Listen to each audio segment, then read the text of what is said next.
Hello, good morning, good morning. I was just thinking while I'm editing a photo shoot I did yesterday, I thought, why not stream this? Could be interesting to somebody, I don't know. So, I'm a professional photographer as well as a load of other things. But obviously, with how this year has gone, things have gone a bit awry. But obviously, I've still got clients who I do work for, and one of these clients is Ben Skur of Project Active, based here in Oxford, UK, and this is Ben here. So I've done, over the years, I've done quite a lot of photo shoots and video, and I've participated and such like in a lot of events that Ben and Project Active have done. And so he's got lots of photographs of the fitness. It's all about fitness and health and well-being. And so he needs like library, like everyone should really. If they're running a business, you should have a high turnover of art, photographs, graphics, whatever it is to promote your business.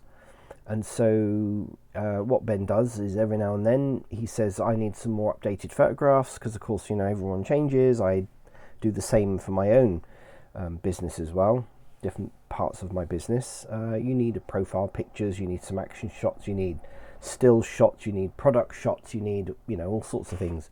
So this was kind of not an impromptu photo shoot, but what Ben wanted to capture was actually the grounds. Now this is obviously a very prestigious area in Oxford that we actually filmed in, and when the conditions are right,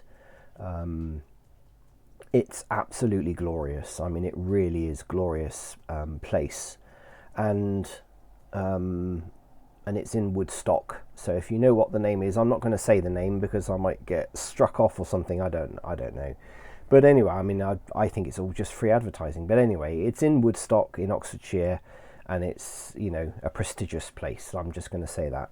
So anyway, the idea was, Ben called me up and contacted me and said, we had some absolutely glorious sunrises and sunsets recently in the last couple of weeks, and he thought, wouldn't it be great Sunday morning, go out to this place, and get some fantastic shots, because we were getting a bit of mist.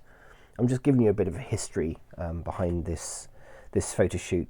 So there was a bit of mist in these other mornings, and then there was this glorious sunrise, deep red and oranges and just beautiful sunrises, and he thought it'd be really good to get some shots in that sort of environment. Well, of course, like most things, you plan a photo shoot, you go out, you you expect this to happen again, and of course we've had it on and off for the last couple of weeks, been a bit hit and miss, not predictable obviously. And of course, Sunday, go out, very nice morning, not particularly cold. It would have been nice if it was colder with a bit of frost on the ground. And then, as you can see in these photographs here, there is quite a lot of mist. And it stayed around for the whole morning that we did the photo shoot, which was such a shame. And in fact, it actually got worse as the morning went on, as the photo shoot went on. So it didn't quite turn out. But anyway, you have to make do with photographs that you want, to take, and you just make do with what the situation as it is. And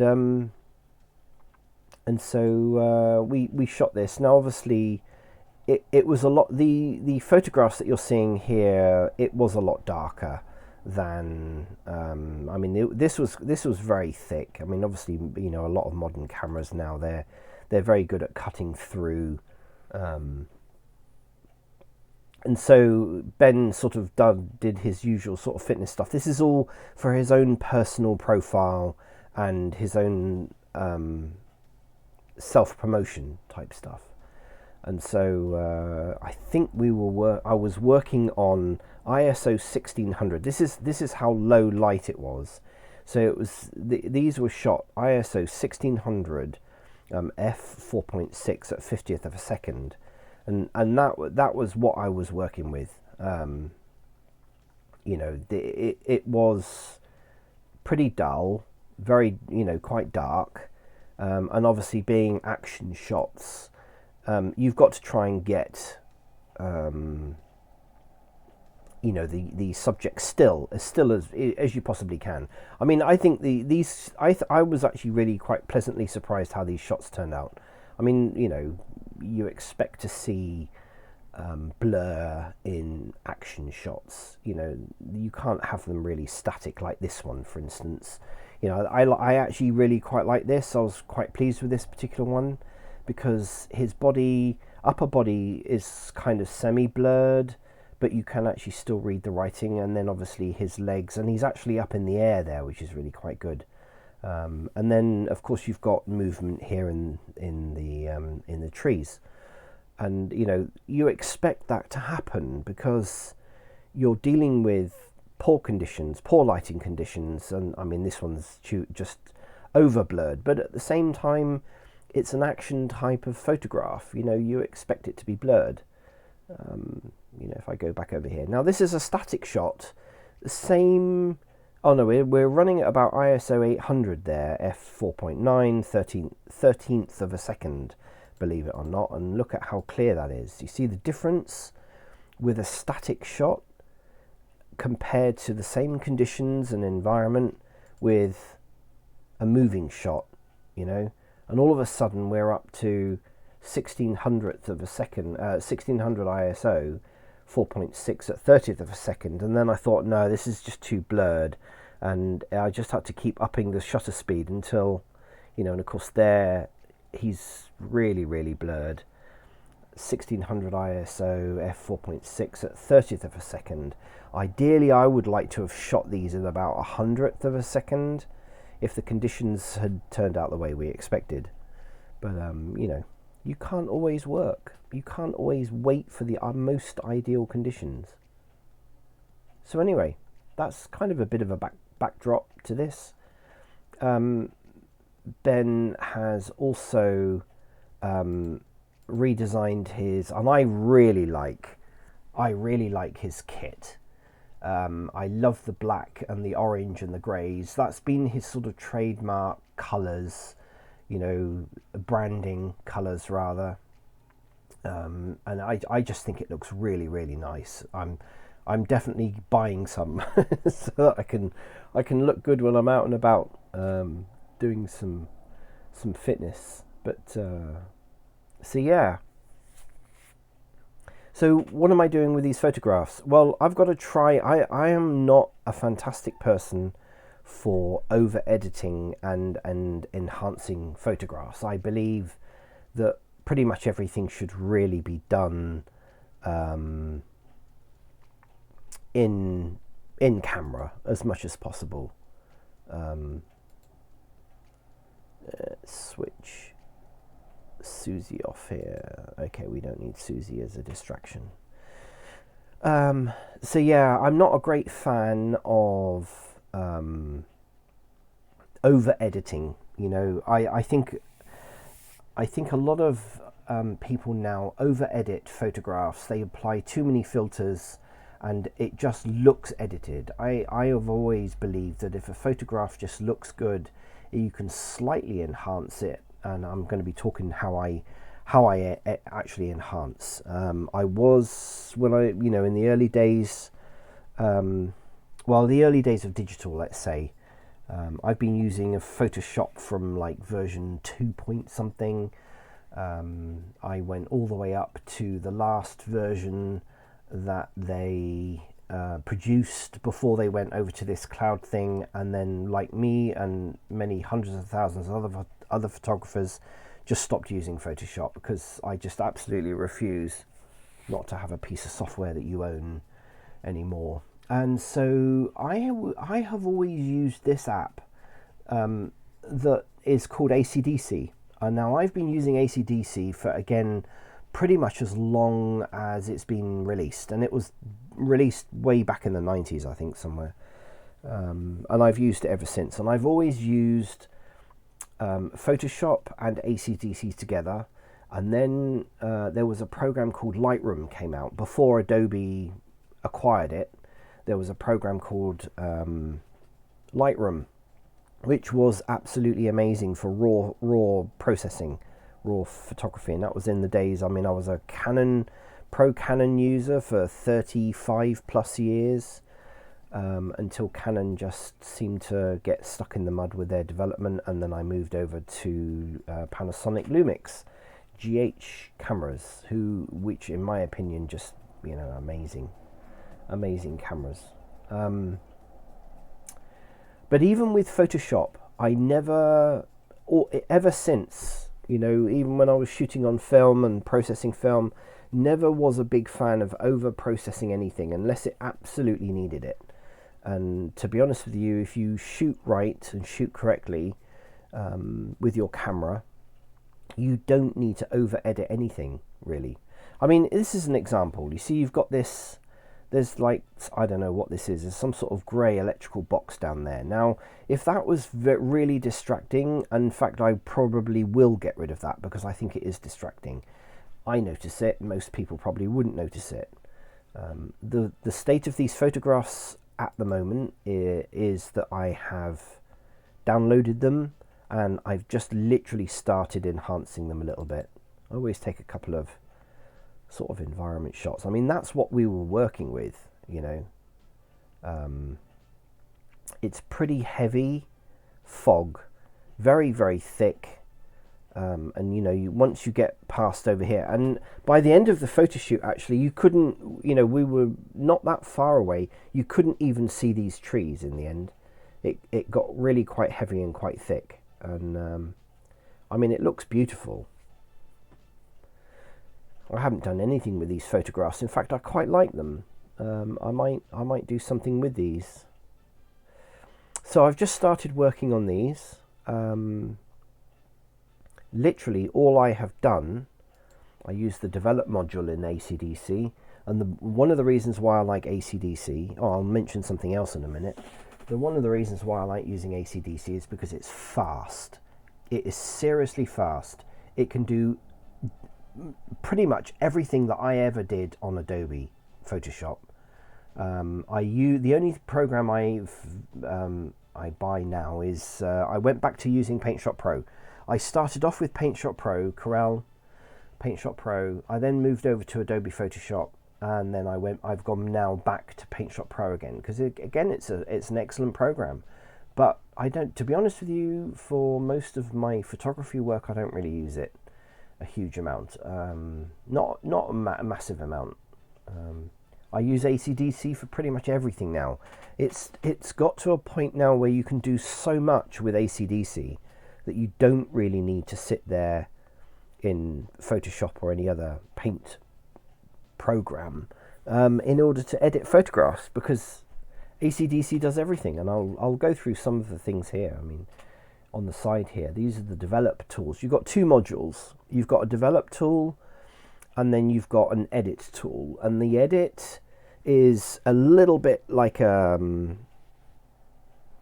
what can I say? It's kind of what I call my rough and ready tool. It's very good for cropping, rotating, layering, adding vector graphics, and all of those kind of things. So, that's really, but most of the time I'm using the develop tool. So in here we've got, all the things that you'd expect to see, really. And this, I must say now, is a massive tool, a collection of tools really for any photographer or editor of photographs on a mass scale. You want to edit a lot of photographs really, really quickly, then this is the tool for you, really. What I generally do is I look at all the photographs and just see, like for instance, probably all of these are pretty much the same until we moved over to this massive tree that had fallen down, and we used that as a bit of a prop. So pretty much all of these photographs here, which out of 114 is 73. So 73 of them are pretty much the same. You know, the exposure and such like was pretty much the same. And so what I normally do is I go in to the photographs, go into the first one, go to the develop module, and normally what I'll do is, the only things that I really do is I may increase the contrast. Now I increased it quite a lot actually here, in my opinion, because of the fog, and because like Ben here is standing out against the kind of washed out background, then, you know, adding a bit of contrast makes him stand out a little bit more. With Panasonic, and pretty much, I mean, I used to edit even heavier with the Canon cameras, but with a Panasonic, they always seem to need a little bit more clarity and a little bit of dehaze, which just, you know, again, makes your photographs pop. White balance, you've got, you know, large amounts of control there. You get a pipette, which you can use obviously if you're using you know, a white balance card in your first photograph, or any you know, any way through. You know, you can get that white balance done. You've got light equality, which I use, is probably the next one. White balance, very rarely ever touch it. Again, get it right in the camera, you don't have to do it afterwards. The light EQ, very often on photographs I like to actually drop the shadows and the midtones down. Highlights only if it's a little bit overexposed. But, you know, again, we're not talking vast numbers here, we're just a little bit, you know. Sometimes I have used the color equality, the color EQ, sorry. You know, sometimes people's faces are a little bit red, or they could be a, you know, a yellow color cast and such like, and you can just bring those down, alter these individually. Again, you get a pipette, which you can slide up and down now, which is a new function in the ACDC. So you can actually pick a color in the shot that, you know, let's say for the green, for instance, you know, I might want to just drop that down. I'm just pressing and dropping. I'm using a tablet, by the way. So I'm, you know, it could be that the greens are a little bit too green and I might want them, you know, or they may not be green enough. And so all I'm doing is I'm just keeping my finger on the, pressing down the tablet, and you can just alter the color. You know, you can just see the sliders going there on the left hand side. So, but I'm happy with that color because it's winter and we need a bit of color.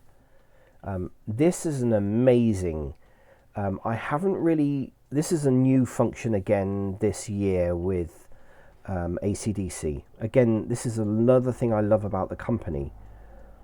They are always bringing in really useful tools, and the color wheel is a little bit like EQ, but allows you to do things like replace colors in a photograph really easily. So if you put your pipette over, it actually gives you an indication of where on that color wheel these colors are, you know, where they're sitting on that spectrum, and then you can alter them around.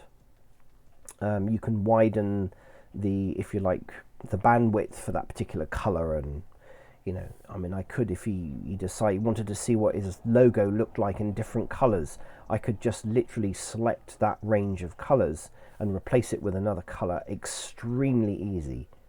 You know, and just something to note as well, you know, things like this, you know, he's wearing a watch with you know, an orange band, which goes with the kit that he's got. But let's just say the watch strap was bright pink or something that just really stood out and didn't really fit very well with the photograph. I could go in there, select that range of colors, and then change them, you know, and make them, and the accuracy of this, what I've experimented with this new color wheel function, has been really quite amazing. It's so accurate, really accurate.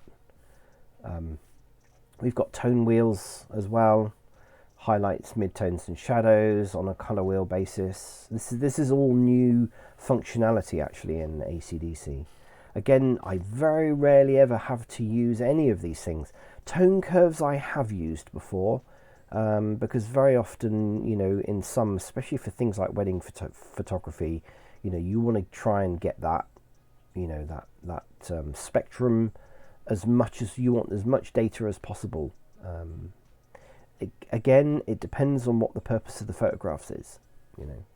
Soft focus I've used. My wife uses this quite a lot.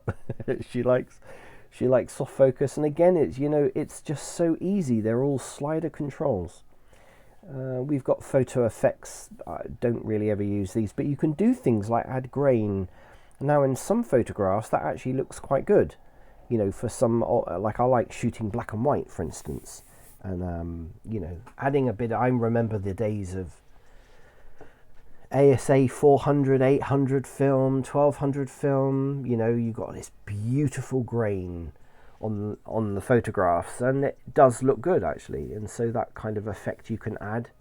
You've got LUT control for your, if you've got those, if you're really so, you want the accuracy of your photographs, and you've got a LUT for your camera, and then you can bring it into AC/DC.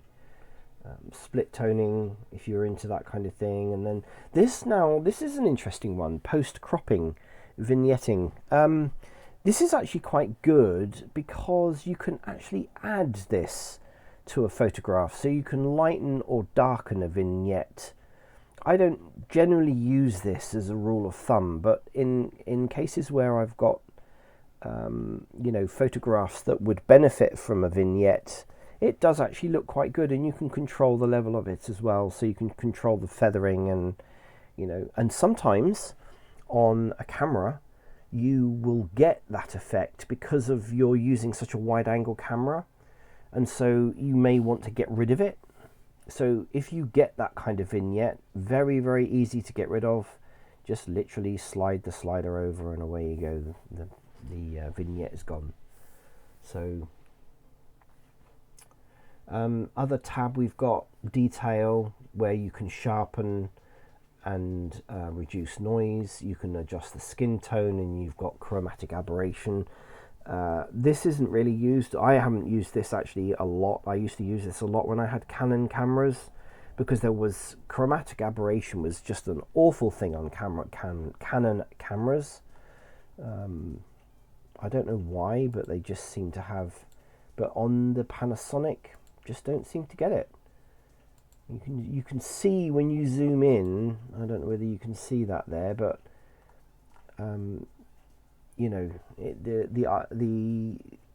the grain, because of the fact I'm shooting at ISO 800.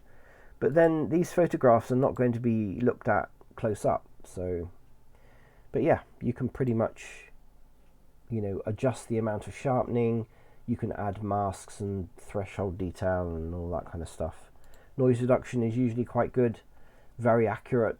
Again, modern cameras, I've never really used it. And Canon, I used to have to use it a lot. Skin tuning, just in case you wanted to smooth that out. And as I say, chromatic aberration.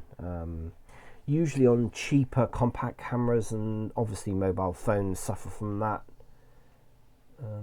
But the Panasonic cameras don't seem to ever get that problem.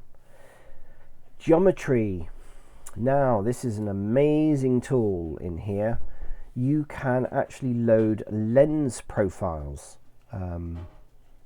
into AC/DC, and you can, because it's picked up the lens. So I could actually just enable the lens profile, pick the lens that you're using, the camera, the make, and the lens that you're using, and away you go. And this is what I love about AC/DC. It just kind of automatically knows from the EXIF information what kind of camera you've got.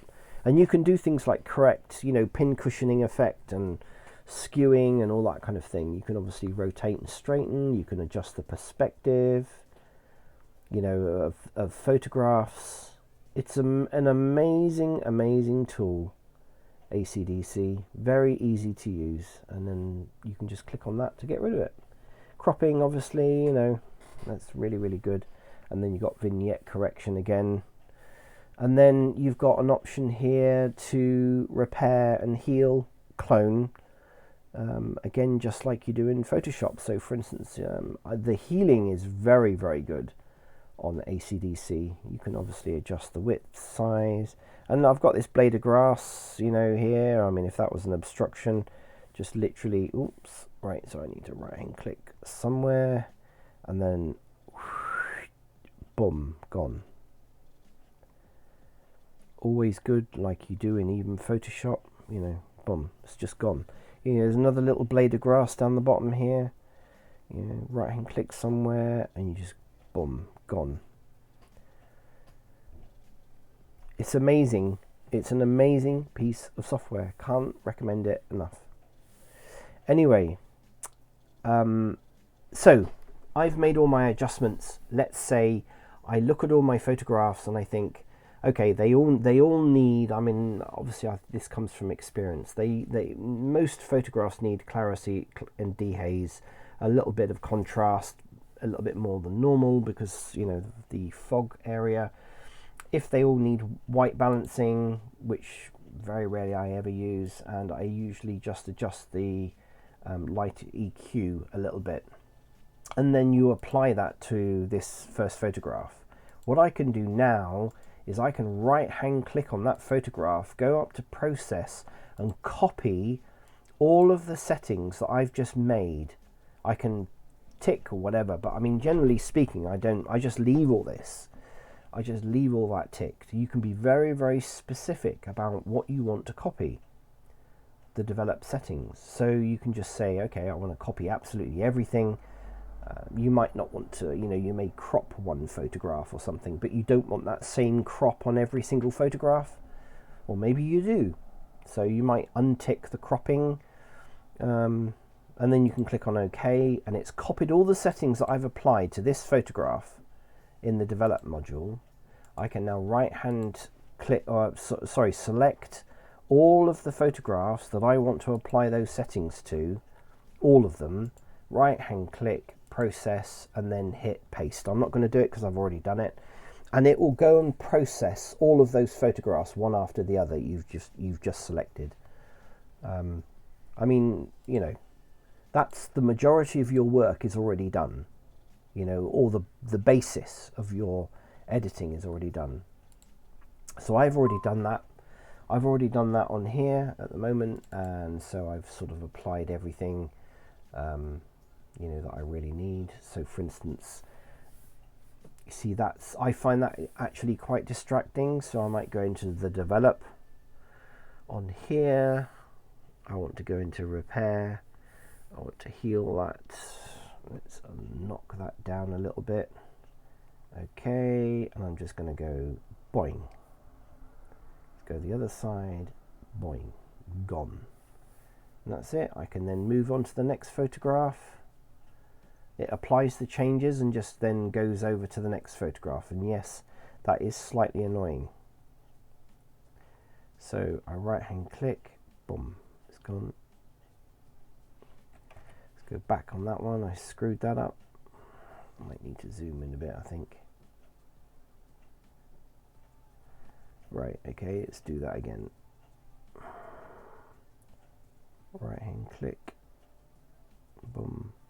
There we go, gone, just like that. You know, anything, you might see something like that you don't like in there, and you can just literally wipe it out.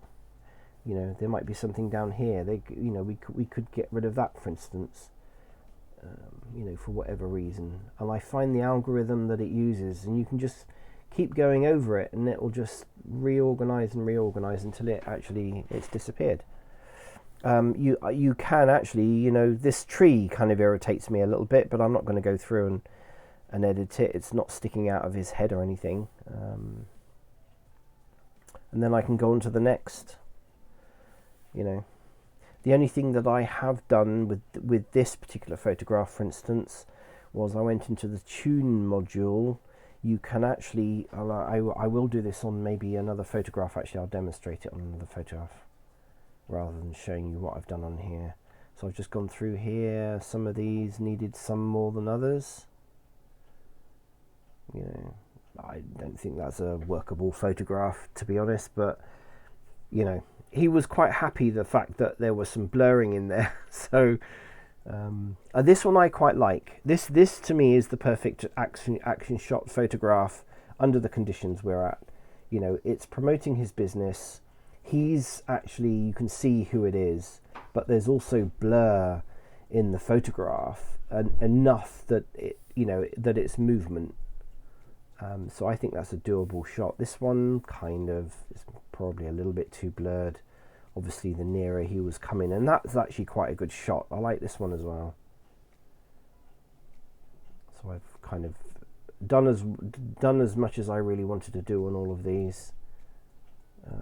Yeah, and he was like going away from the camera at that point. What I don't like is this pole here, but you know, again, this could potentially be cropped. Something that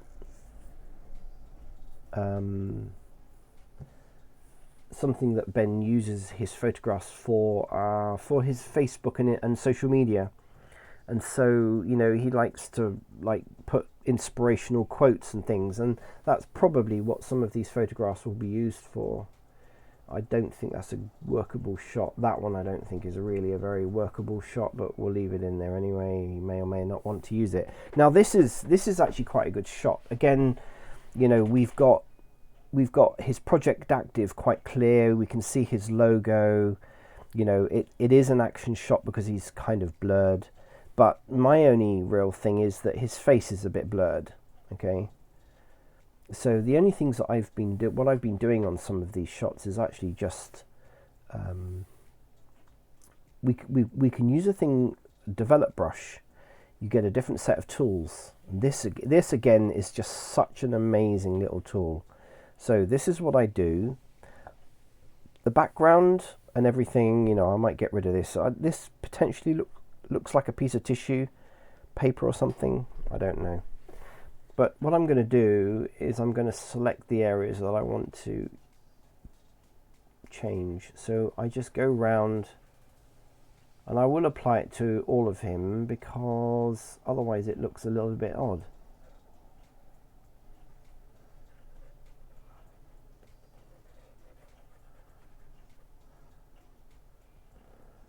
So I just go round. You can adjust the brush, obviously, feathering and such like, but I'm using a tablet, which makes life a lot easier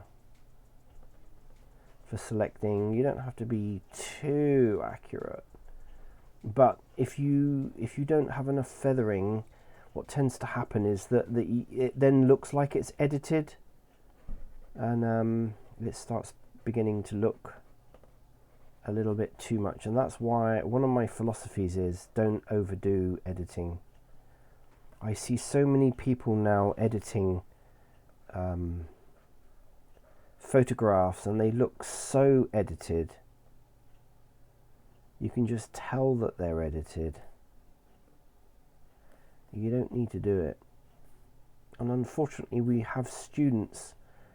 Previously, we used to have students come and learn how to do, you know, studio photography and stuff, and they weren't really taught how to do everything in the camera first, or to do as much as you can in camera first. They were taught just shoot and you can edit everything afterwards, and it was just what it was just crazy.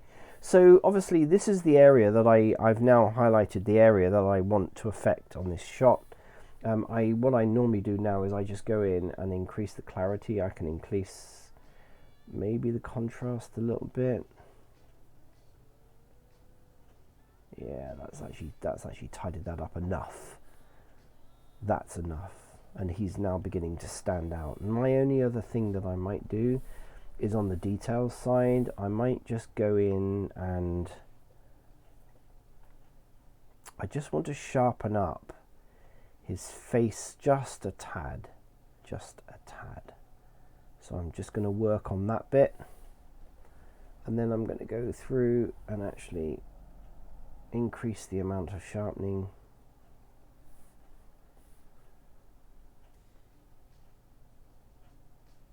It's probably enough, really. Let's just see. Yep, that looks good. It's probably about as good as it's going to get, really. You know, it's not quite as bad as it was. So there's a couple of things that I want to get out of this shot, really. Is this, which I think is just a piece of tissue. Get rid of that, and that looks a little bit, there we go. And we've got this grey thing down here again. So I'm going to select an area there, and we're just going to go boink, and it's gone. Let's just whack that down a little bit more. Swipe it again, that's better. Better blend. That's about it, really. And then I can just go to the next one. AC/DC really speeds up your workflow, and to me that's what it's all about, really. Now I quite like this shot. You know, again, it's an action shot. I don't think it, and you can quite clearly see the branding. I just want to get rid of that and that. One of the things to bear in mind when you start altering photographs is that you know that something is there, somebody else doesn't. So if they don't even know that it was there in the first place, don't worry about it.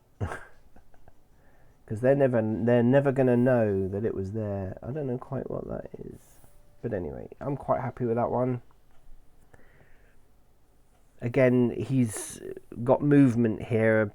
Ideally, I think it would be nice for his face to be a little bit sharper. Do I really need to change anything? I would like him to stand out a little bit more. So I think we will go through with the develop brush again.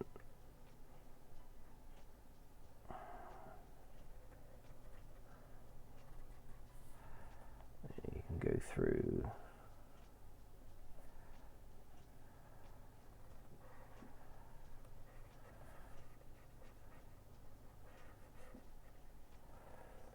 Yeah, I would like him to stand out a little bit.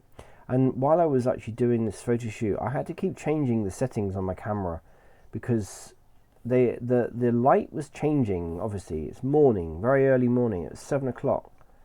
Well, it was a little bit later than 7 o'clock because 7 o'clock was black. But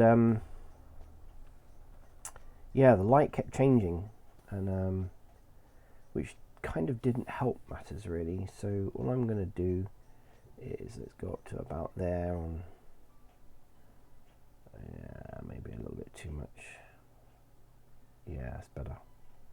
Okay, and a tad more on the contrast. And then let's go to detail. See if I can just sharpen up his head. Just a tad. It just looks a little bit too blurred for me. Okay, so probably not going to get much more than that really. Again, you know, you don't want to overdo it. Right, and we've got this thing down on the bottom here on this shot as well.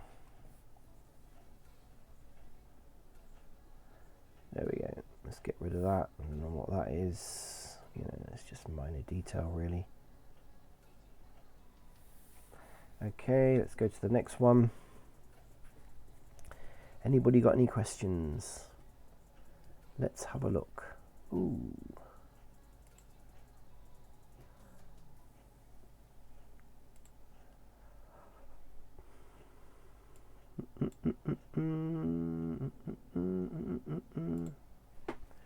Okay. No questions. Right. So we've got some people that have come into the shot down here. Might get rid of them. We've got the same little things that we'll get rid of. I quite like this shot. I think is okay. It's you know, it's doable. So I think there was only one little thing that I noticed actually in some of these.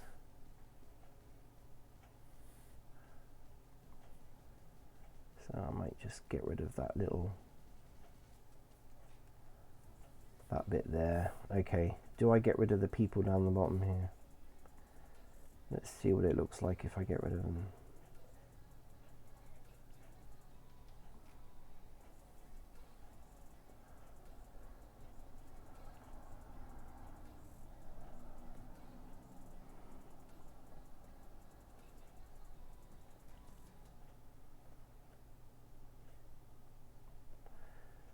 Yeah. Is it too much trouble to get rid of them, really? And does it really matter? Probably not.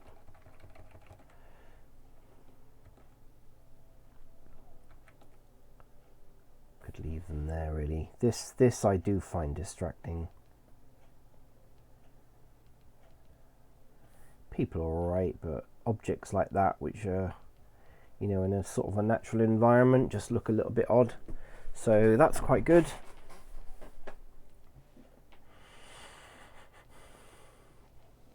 This shot I'm debating, I think it's too blurred. See, his leg here is okay, but I think it's just, you know, I might just leave it in. You know, he will either use it or he won't use it. So, you know, sometimes it's just best left. And that's another thing that you learn actually when you're a photographer, that what you think is a good photograph, other people think is not very good, and they'll pick a photograph that you think was absolutely rubbish and should go in the bin, and they like it. So you never can tell.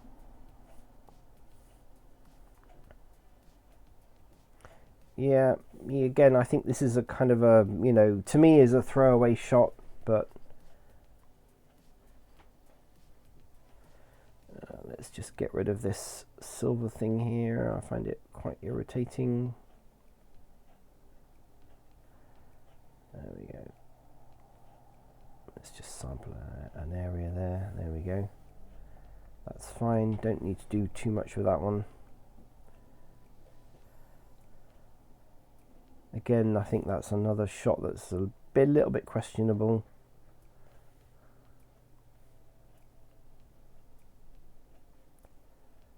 Okay, so I'm not going to spend too much time on some of these. It's worth spending the time, and this is really blurred. In fact, I think to me that's a throwaway shot, really. It really is. But hey, I've already thrown away a load that to me were just, you know, not really workable at all.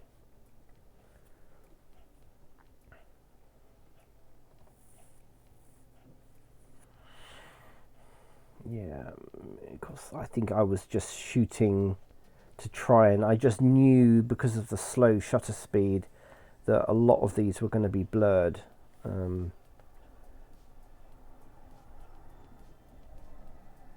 But you can see yeah, that one I think is also a throwaway shot, really.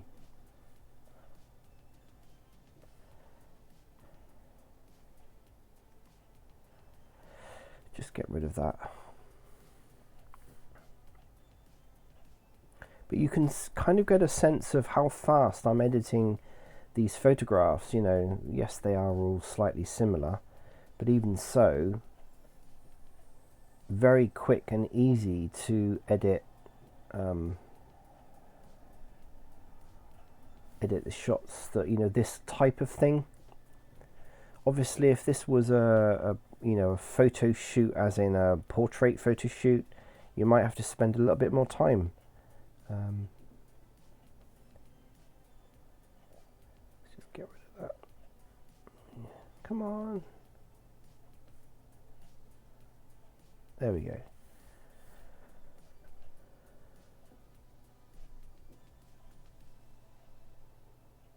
Yeah, I quite like that shot actually. Seems to be quite a lot of energy in that one. Again, let's just get rid of this. Yeah, that's fine. That's fine. Anybody got any questions? Come on, I want questions. I want questions from people. Okay, so anyone that's watching at the moment, I notice there's a few people come in.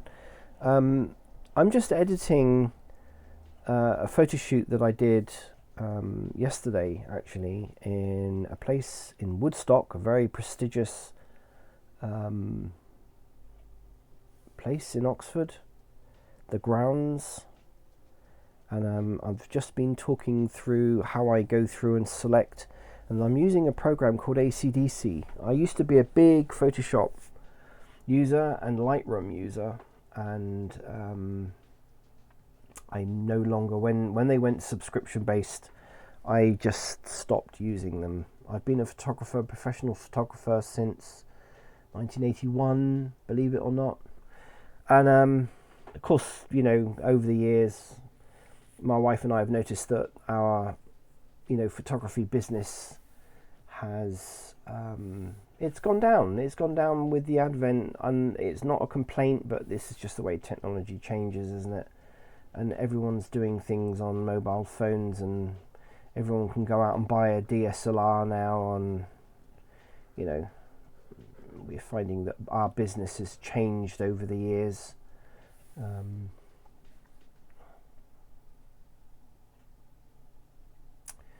So yeah, we just stick now with more commercial rather than domestic. People don't really want portrait shots done anymore because they can do it on their phone. And so I've still got clients. We still have clients that we provide a service for, and this is one of them. His name's Ben Skur of Project Active here in Oxford, UK. And I'm just sort of talking through how I edit massive amounts of photographs really easily using ACDC. I've used ACDC from, I believe it was like version 2 or something, and yeah, so I'm not a big fan of over processing images at all. And all these this photo shoot was actually for himself.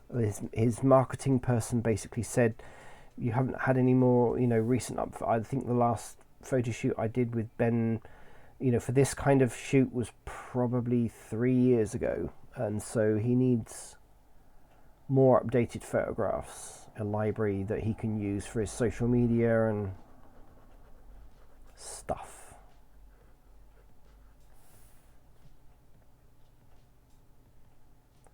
So I'm not a great one for over editing, but obviously we want to see the brand, we want to see a little bit of his face, and there's this rather annoying, I don't know what this is, bit of tissue or something. I just get rid of that. But the beauty with ACDC is the speed at which you can edit files. If anyone wants me to go through the workflow, I actually did a video a few years ago on my workflow and how I actually produced photographs, you know, a lot of photographs really quickly.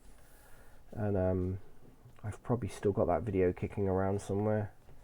So I'm just going through each of these. I've already selected the ones that I don't really think were up to scratch. Those have already been isolated, and now I'm just really, after doing sort of some mass edits, I'm now going through each individual photograph to just get rid of things that are a little bit annoying. And then it's obviously down to the client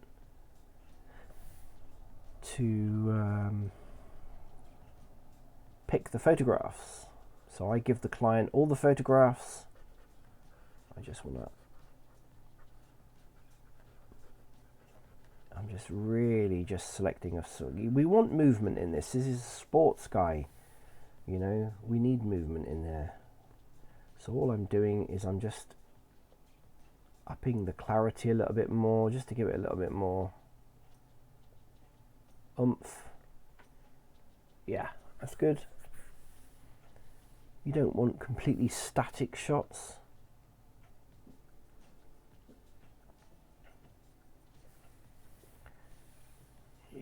might leave that shot. That's kind of an iffy shot, really.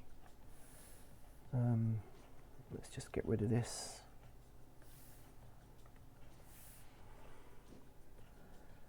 I kind of put, you can actually grade your photographs in ACDC.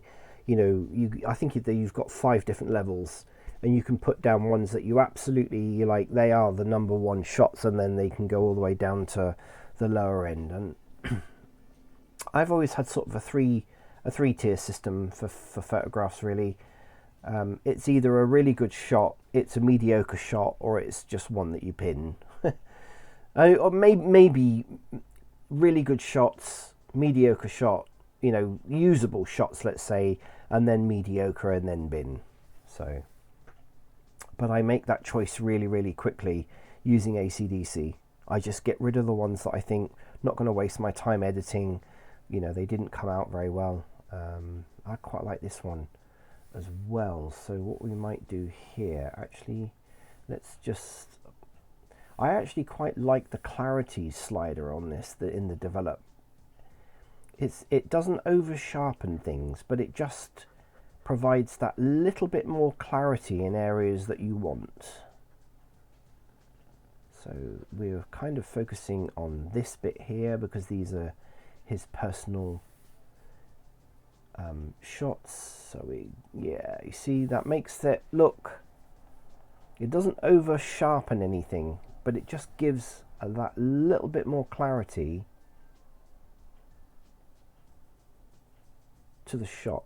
You know, you can see it says project active, but you don't want it so pin sharp that it looks set up. You know, there's nothing worse, I think, than photographs that are over you know, overdone. See, again, I think all we really need is a little bit of clarity here, and we can see his logo.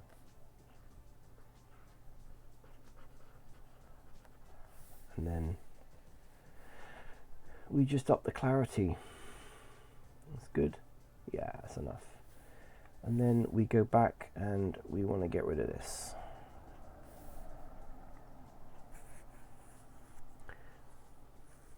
Any questions? Any questions at all? Anything from anybody?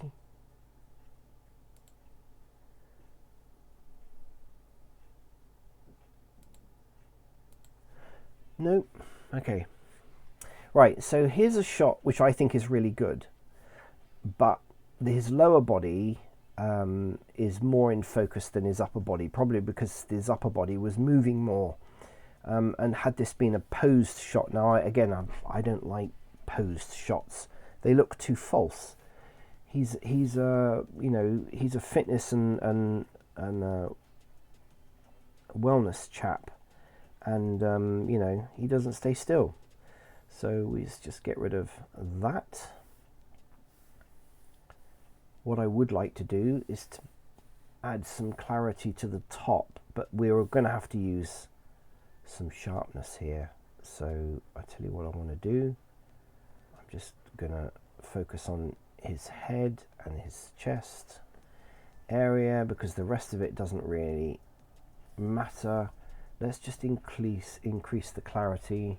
Yeah, that's good. And now this is again not really an area that or something that I do an awful lot, but I think for this particular photograph it would look better if it was sharper, just a tad.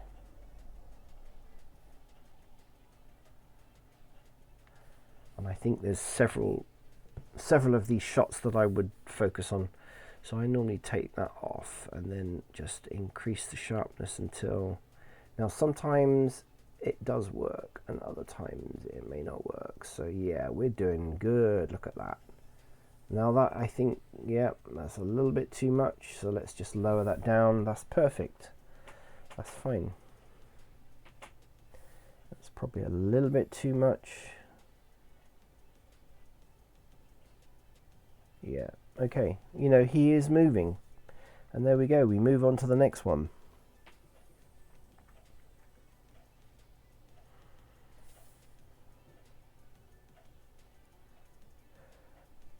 Don't think this shot really needs maybe just a bit of clarity up top. This is all I'm really doing on here. I've already done my mass enhancement, because ACDC can do literally thousands of photographs. It can process thousands of photographs once you have, done your basic editing. Let's just increase clarity a bit on there. We want the logo to stand out. Yeah, that's good. I like that. It's not overdone, so he's still got movement in his arms and his legs. I do want to get rid of this, whatever this is down here. Could actually be a bit of sheep fur, to be honest with you, because there's obviously sheep around this particular area. Just get rid of a few things that are dotted around that stand out a little bit too much.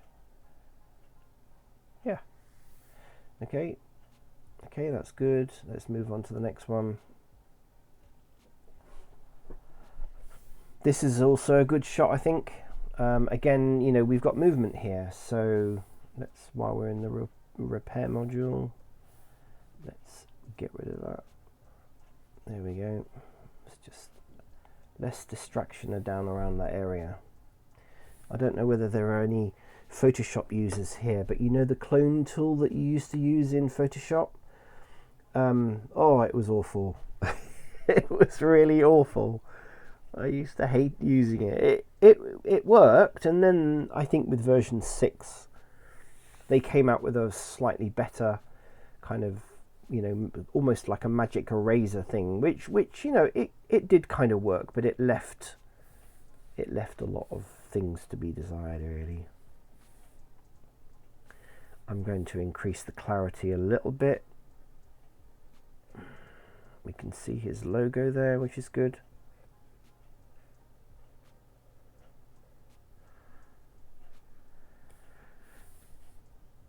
Let's just go up.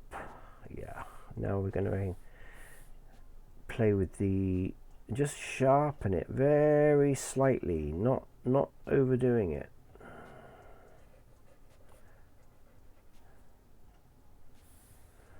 Let's just go up. Okay, so we're good. Let's just see how we can switch the stuff off so we can see what we're doing. Okay, let's just go up. Yeah, I think that's about right.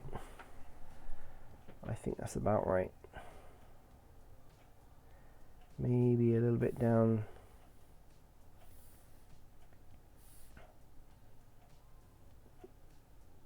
Yeah, I think that's good. So everything else looks okay. If anyone's interested, I'm actually using a tablet, by the way. Makes life a lot easier. This shot, again, I think is quite good. We can see the Project Active logo there. Might just add a little bit more clarity around the head and the logo, maybe. The rest of it is fine. You don't want too much overspill, because let's just clear that a minute. Although I've got feathering on, you don't really want too much overspill, because it kind of it shows up on what's in the background, and obviously what's in the background here is quite a long way away. And, let's just add a bit of clarity to that. Yeah, that's good. That's good. Right, we need to get rid of this. I think initially I thought it was actually a piece of tissue. Some of these things are a little bit too... Some of these, you don't want things that stand out too much. There we go. And I don't know what that is over there. I think it's just a piece of sky. Don't know. Anyway, let's move on to the next one.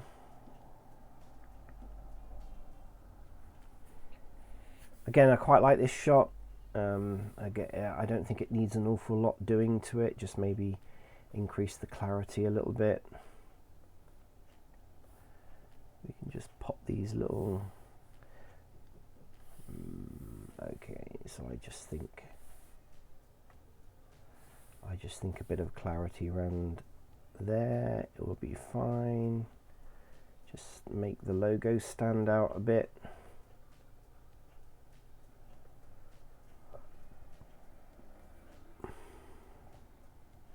There we go.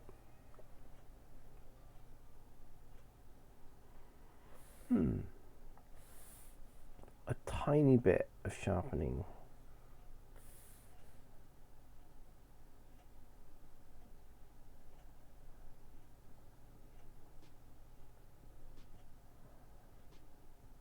Yeah, I think that's good.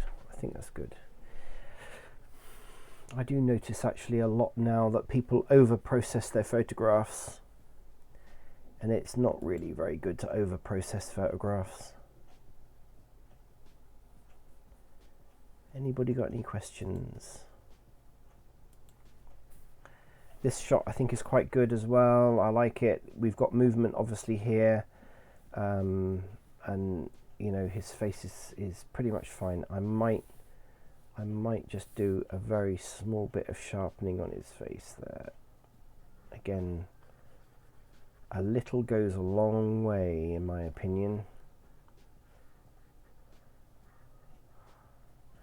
Just want to sharpen that up a little bit. Yeah, that's perfect. You see, you don't have to do too much. Get rid of whatever this is.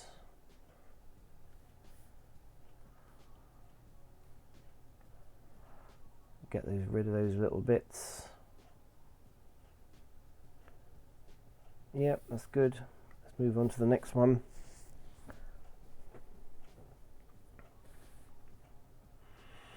Didn't do too many vertical shots actually, because Ben specifically said that he wanted the background, and of course we were waiting, like I said earlier on. You know, we were rather hoping that there was going to be a lovely sunset, that the fog would lift, and there would be this glorious sunrise, not sunset, and that didn't really happen, unfortunately.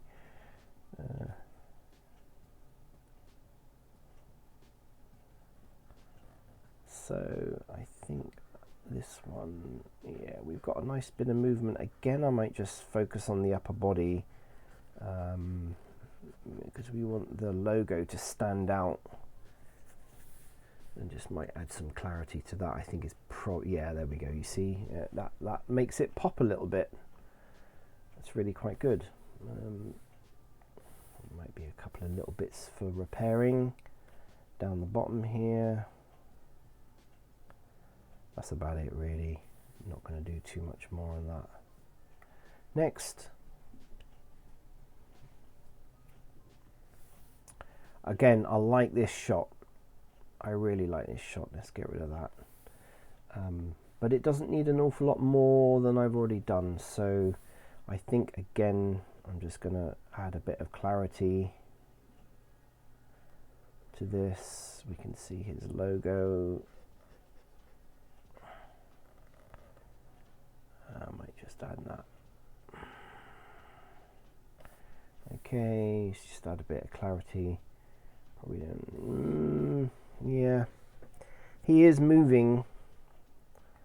Let's just do a small bit of sharpening.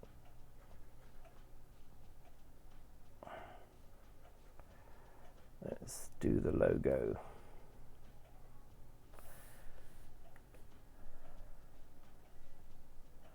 Yeah, you see, don't want to do too much, you know. Okay, we're good. Let's go to the next. This one I think is kind of a mediocre shot. It doesn't really give an awful lot of what he's actually doing compared to this one. This one, you know that he's doing squats, so this one I think was sort of in between squats. Not going to really spend too much time on this one. I think this is it a binner? I think it could be a bin shot really. This one I think is a good shot, but this is far too blurred and I don't think I can bring any of that back. I could try, but I don't think I'm going to be able to bring any of that back. Let's just get rid of that.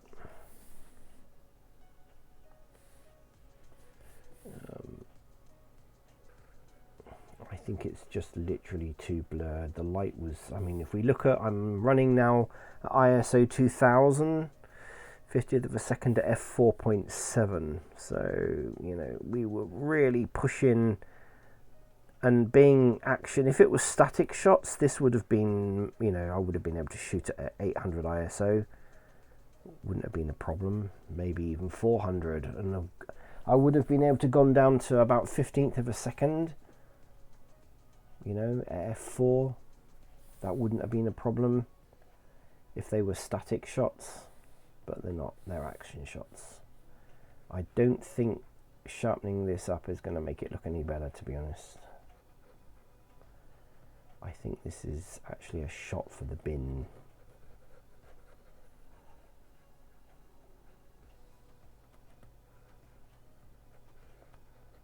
I think it's a shot for the bin. Okay, let's just have a look.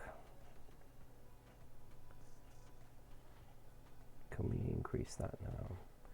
Well, that's up right now. That's okay. You know, it's beginning to look edited. I mean, I can tell it's beginning to look edited. Maybe about there. I mean, that's quite a lot. That's quite a lot of sharpening, really. Questionable. That one. Okay, move on. Any questions? Any questions from anybody about anything?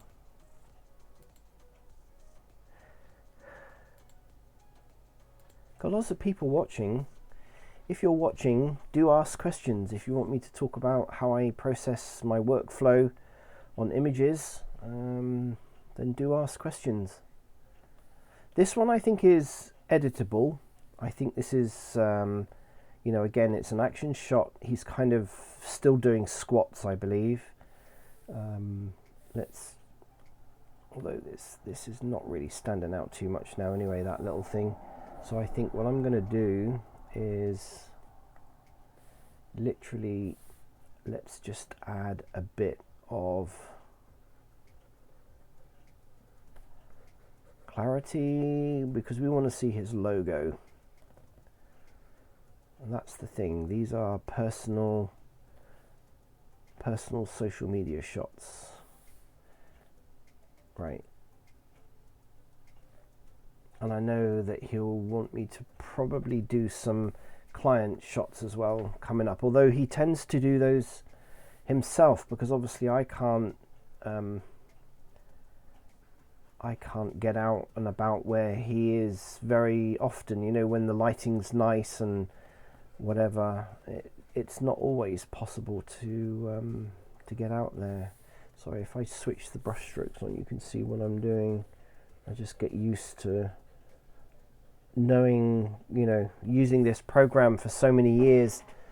I've been using AC/DC for a long time, and okay, so if we increase, we can now you see, there we go. That's actually pretty neat. That's quite neat. That's about as much, really. I think, again, this is borderline. Yeah, most people won't really know. If you don't overdo it, most people won't really know. I think that's probably as much as we're going to get on that one. This one is, I think, when, you know, it's that split second, that 50th of a second that you take a shot where somebody is static on a shot like this. I think this is quite a good, just a pose in general. Don't think I really need to do much with this. There's a little bit of movement here in his arms, so he is moving, but I think it was just literally at that, you know, the point that he'd just literally stood up, and I managed to happen to get that shot. But I like the fact that you can read the logo. So I don't think an awful lot needs to be done with that. This one, again, I think is questionable. It's interesting. Again, I think he was moving because the back of him is in focus. His hands are in focus.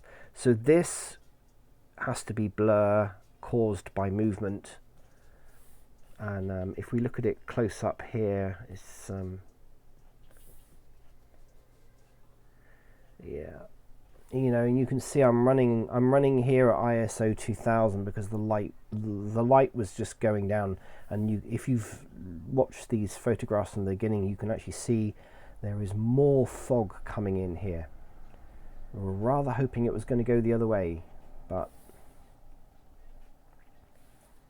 so I'm going to add, I don't think this is actually going to be a working shot somehow. I think this is a throwaway. Okay, so let's just add a bit of clarity. Yeah, questionable, but let's see if sharpening up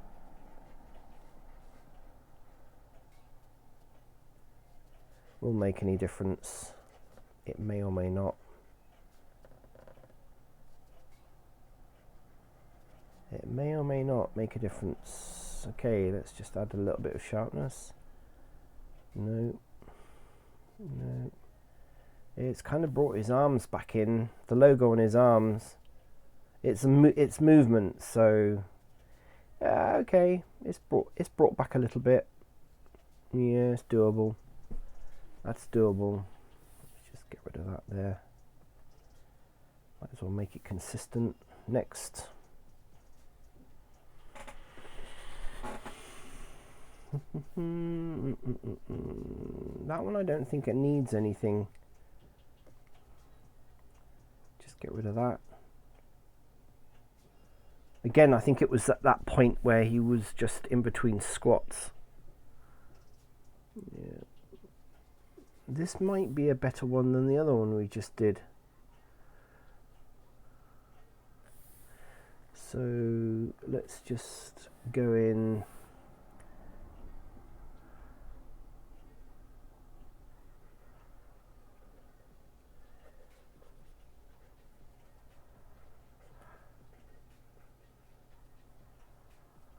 Okay, so let's just highlight this and add a bit of clarity. Yeah, go back into here. Let's see if we can bring back some sharpness in his face, just a touch really, and the logo. We don't want to overdo it, but it is just that if we had more light, if we'd have had a little bit more light, things would have been slightly different. I'd have been able to shoot at a lower ISO. That's actually not bad. That's actually better than the other one. Okay, that was worth. Let's see if I can. Hey, that brings back quite a bit of detail. Ooh, like it. It's literally on that threshold of do you throw it away or not. Okay.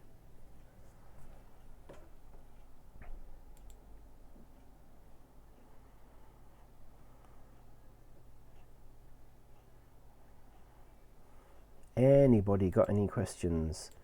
Do feel free to ask. All I'm doing, if anyone's just come in and started viewing this, then all I'm really doing is I'm just editing a photo shoot that I did. Now this I love this shot. I think this shot has got potential. You know, he's doing these. I don't know the technical terms for what he was doing, but obviously this is, you know, kneeling down and holding your arms up here and then swapping out, you know, standing up. It's like squats, but then you're doing something else with your knee, so your knee has to touch the ground, and then you turn, you know, you alternate your legs, and I know the pain that comes along with this. So I think all I would like to do is just get Ben here to stand out a little bit more.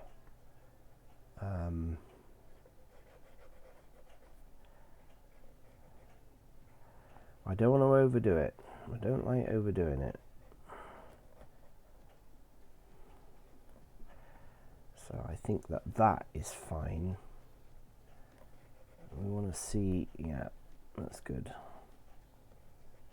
So all I'm doing is I'm adding a bit of clarity because I've already done the mass clarity bit, and I just want him to stand out that little bit. In fact, I think that's it.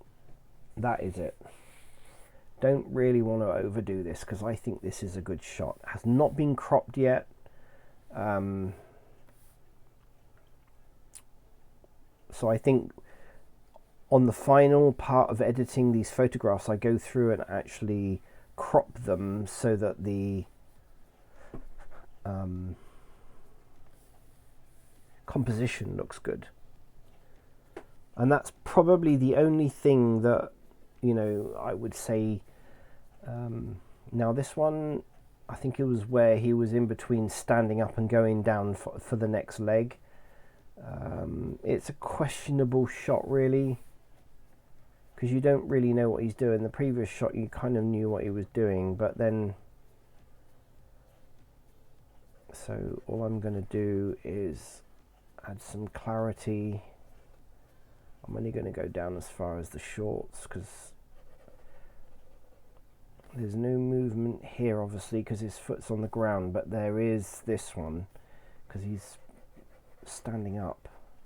Right, so I'm just going to add some clarity to that. Again, I'm just going to use the slider until it looks good without being over processed. Yeah, okay, that's it. I think a little bit of detail. Let's just sharpen up a little bit in the face area, possibly just a stripe across there. Just a tad. Not a lot, not a lot. There is a threshold where it looks good and then it looks crap. Yeah, I think that's pretty good. I like this shot. It came out really quite well, and I think it really captured what Ben wanted, which was to sort of get the effect of the, you know, the grounds that we're in, and the trees and the fog effect. What was missing, which was the whole point of the photo shoot in the first place, was the sunrise. The sunrise was supposed to come up over here, you know. And I like this shot. This is where he's gone down on the next knee.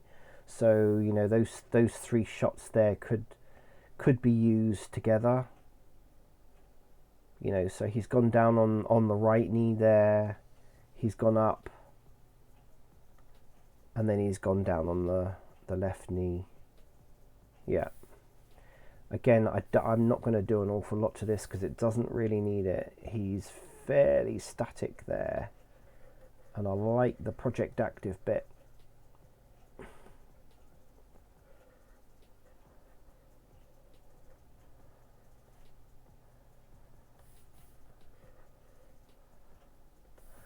So I'm just going to increase, yeah, perfect. Doesn't need any more than that really. That looks good. That looks good. Anybody got any questions?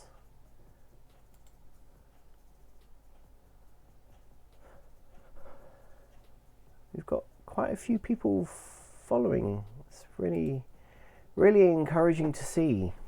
Okay, again, I think this one, you know, he's doing the knee, the lifting up the knees now to a certain height.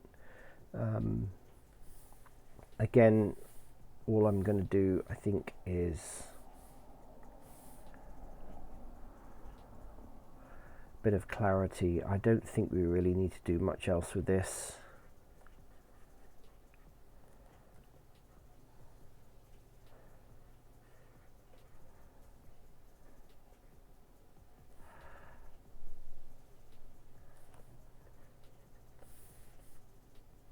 I reckon just a bit of clarity. Yeah, it just makes the subject pop out of the photograph a little bit. You know, he is moving. You want movement in there, otherwise it doesn't look right.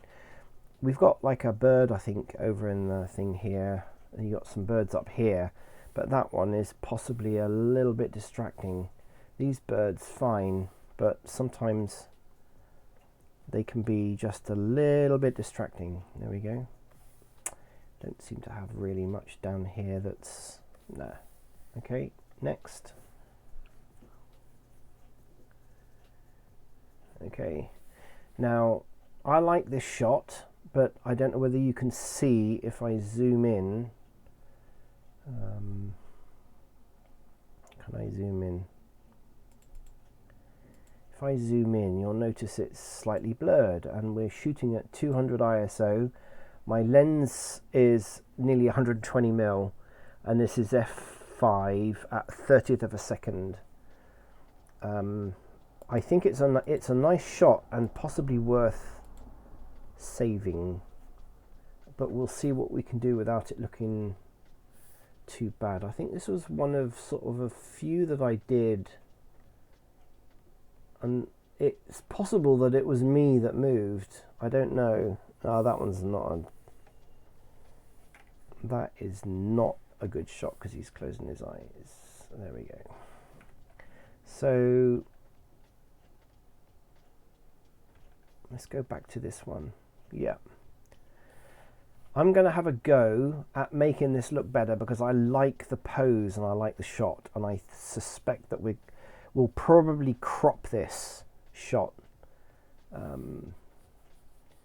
I think he's got a couple of shots already that would be good as profile shots, but I think this one could be worth saving because I like the way the hand, you know, he's sort of like holding his hands. And so I tell you what we're going to do. We're going to add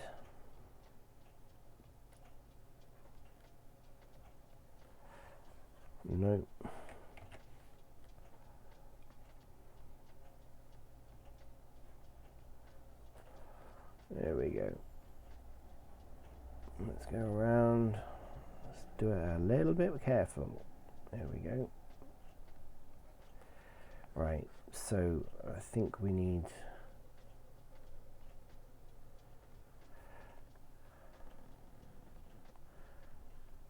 a little bit around there. We want the logo showing like the logo. So we're going to try and add a bit of clarity and possibly some sharpness to this. I don't think we need to go down really much lower than that. No one's going to be really looking at his hands. It's more this area here as a profile shot. So let's just add a bit of clarity. Yeah, that's nice. Might need to drop the contrast down a little bit on there. Yeah, that's good. I like it. Okay, we're now going to go in and see if we can sharpen it up a little bit without going overboard.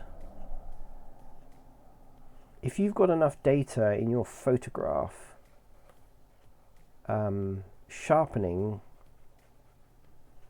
is actually not too bad. If you've got a weak photograph with not enough data, what tends to happen is you get this horrible, well, it's just really an over sharpening effect, but it kind of mucks around with the data, the pixels that are in your photograph. I'm not actually going to go down really much further than that.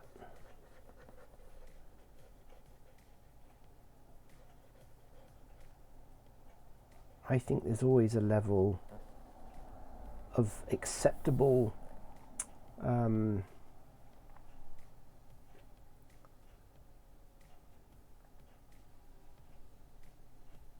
yeah, I think I've gone over too much here. It's gone a little bit. We don't want separation from the backdrop, otherwise it does look edited. There we go. Perfect.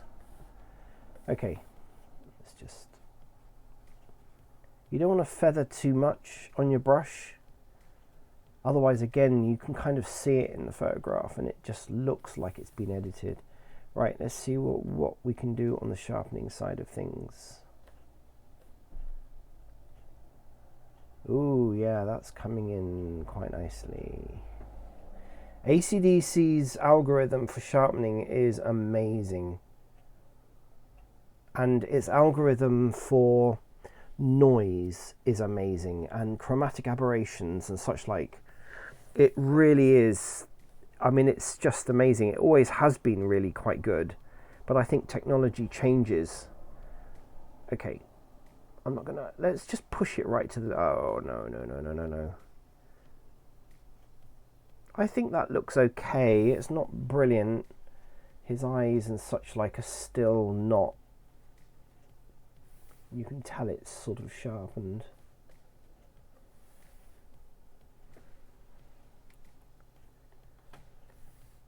Yeah. Okay. This is a little bit distracting down the bottom here.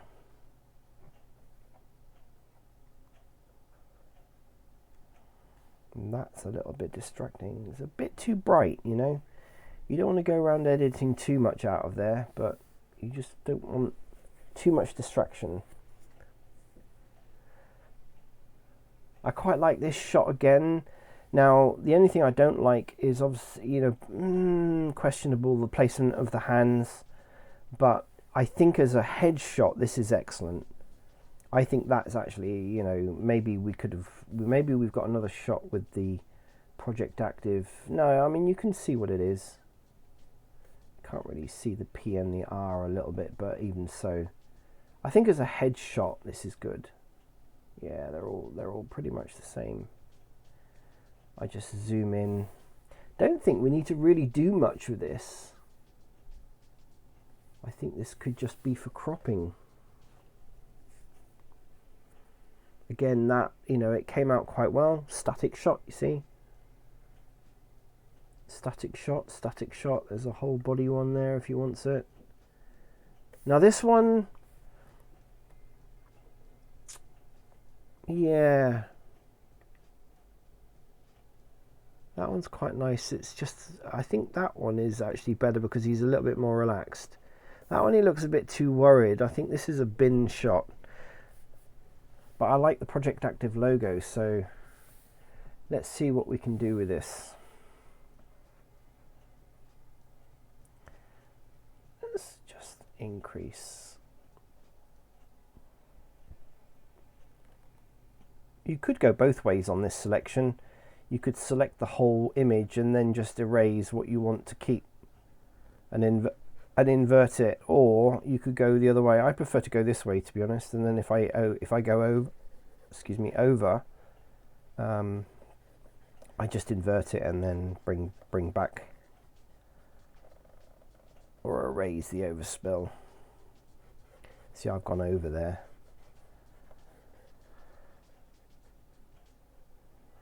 I've gone over a bit there. Let's invert that, and then I can just touch that up.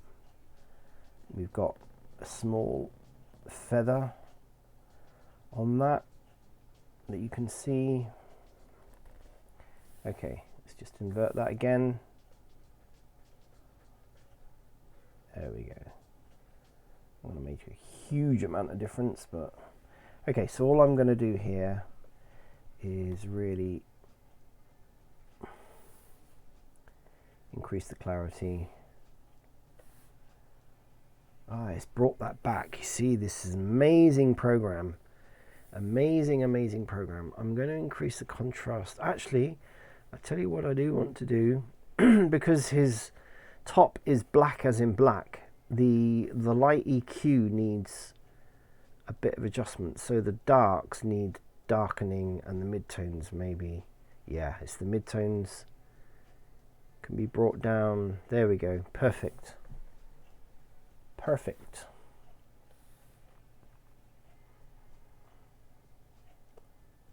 A bit of clarity I think is enough. I don't think I need to sharpen. Maybe just like, because it's a portrait, just do a tiny little bit around the face, maybe about around the hair, and just literally, yeah, just a tiny little bit. Okay, I'm happy with that. We brought that back. That's good.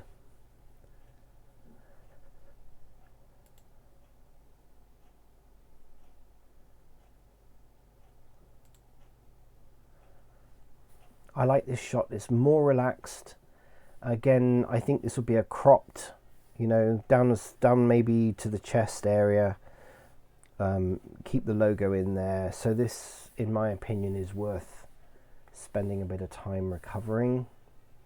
So like the other one, I suspect that we're going to get a lot of the just very slight blurring that we're getting, which is probably me, because he's actually still. ISO 2000 again. This is obviously a long shot, 183mm, f5.6 at 30th of a second. 30th of a second at that length of lens is not really the most ideal, but we worked with what we had to work with. Had we got the sunrise that we were rather hoping for, things would have been slightly different on the speed front and the ISO front. I'm going to invert that.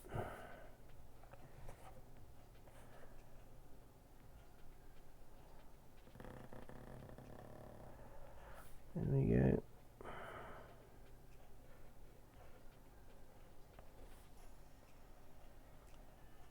Just touch that up a bit. Okay. One day I will assign keys on my tablet for doing a lot of this. It's easy to get around though. Let's just do this. Clarity is quite good. It's and I might just touch up around the eyes again. I'm gonna bring, it was the midtones that needed to be changed, wasn't it? I'm gonna bring the midtones down because yeah, that's good. I think that's about right. Let's bring down, yeah, because this was black as in black, not light grey. And now I will bring a bit of detail around the eyes, just a little bit around the face. I'm very lightly touching this if you want to see the mask. Okay, and then just bring back some detail, and that works really well actually. There we go, not too much, just edge it up very, very slightly. I like that. Might actually just touch this up. Yeah, that works as well. And then this bit here, yeah, that works. Yeah, that works. Looks good. Good headshot. Next. Again, I quite like this shot as well. I do ask subjects to, or talents as they call them, but I do actually ask them to look away and then look towards the camera, because it can give quite a good effect. So again, this is just a headshot like that, Project Active.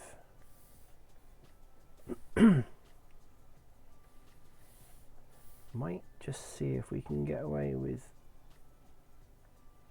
we want that. Yeah, that's really good actually. I like that because it's worked. 30th of a second, that one. 167mm. Don't really need to do too much. Maybe just a touch sharpening, just a little tiny bit. Let's just go up about that. Yeah, okay, just a tiny bit. This works. We want the logo sharp. Yes, that works. That works. Okay. And then I get them to look straight into the camera again. So let's just drop that down very slightly. Drop that down very slightly. Just gives a bit more impact on the blacks. Let's just go in with a touch of detail. Sharpening. Let's just go around here. Let's do the logos. Okay, I would say about 7 and 8. Yeah, I think that's enough.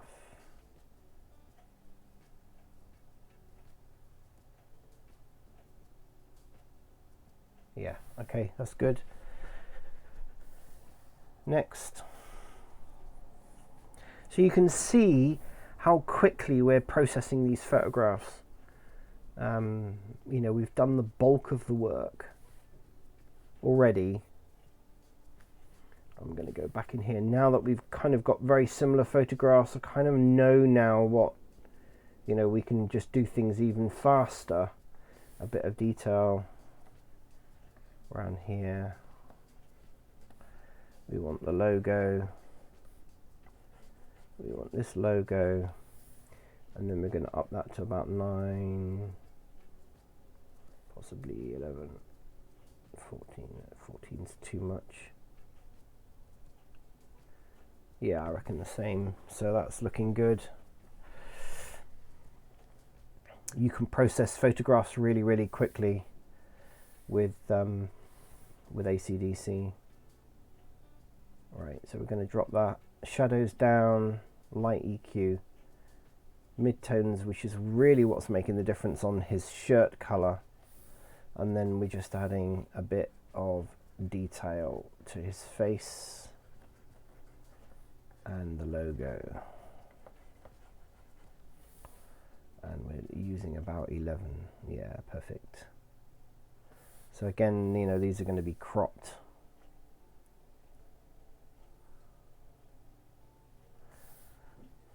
Kind of a relaxed, bit more relaxed, which is good.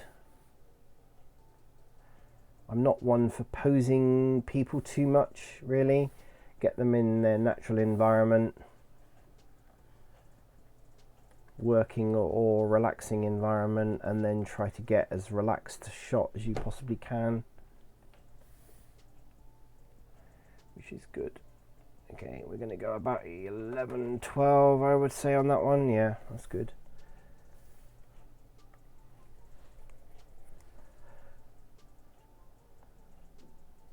Another good one.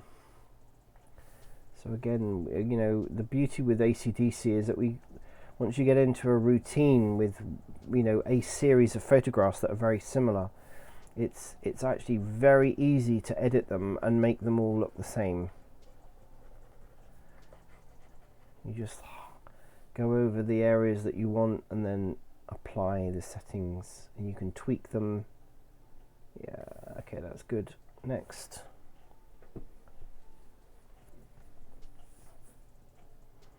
I've heard of people spending days editing photographs. This is very, very similar. But we're processing it really quickly.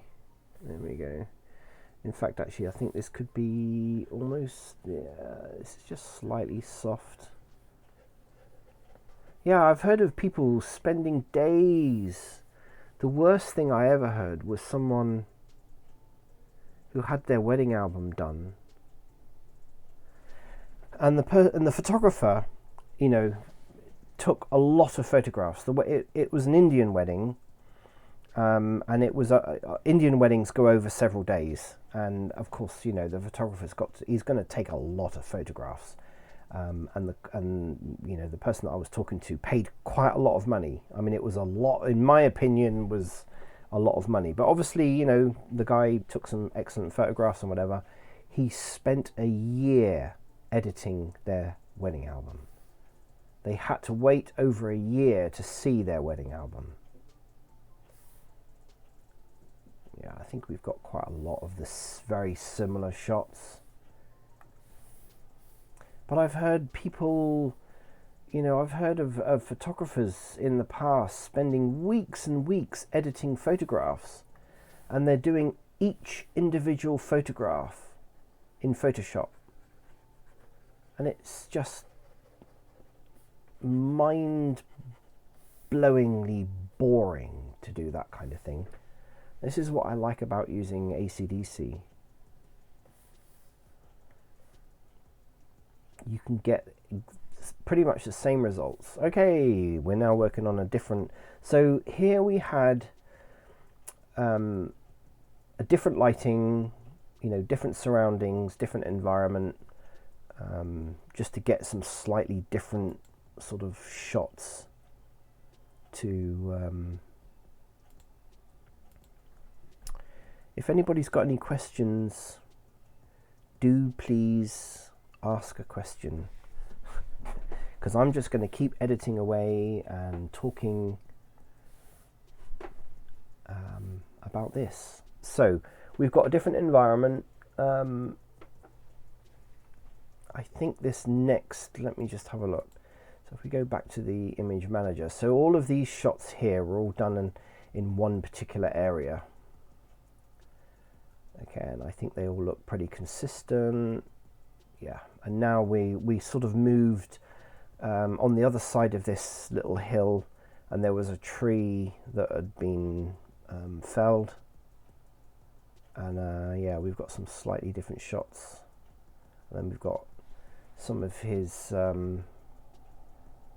merch. And then it was getting actually really quite wet and cold by the end of the shoot, so I just liked the way the roots were sticking up there. Might actually go back here again, but it was actually getting really quite foggy and and quite wet at this point. And I was a little bit worried because this tree was obviously very wet, and we'd just been in sort of around a whole load of mud. While I did the photo shoot, by the way, I was also doing video, so I've got a whole load of video editing to do as well, so that he can use that in his social media advertising and such like for his services. So right, let's go back to the develop tool. So I'm looking at this shot. I've done what I call the basics of my mass editing. I've added contrast, clarity, dehazing, and then I always adjust the light EQ across the whole range of photographs, and then I will go in and do individual shots, but of course the main bit's already been done. Now I can see that because he was obviously doing these press-ups on there, there's obviously movement.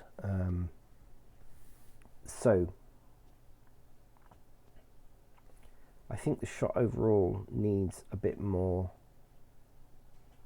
I don't want to lose too much detail in his face, but I might add a little bit more EQ. Yeah, that's giving it quite a nice, let's just taking that down a little bit. Yeah, okay. So what I'm going to do is I'm going to add some clarity to,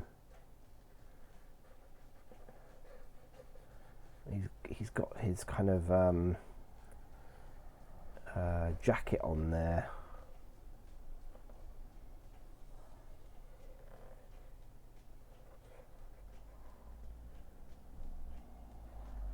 So I'm just going to add a bit of extra clarity because I want him to kind of stand out against the background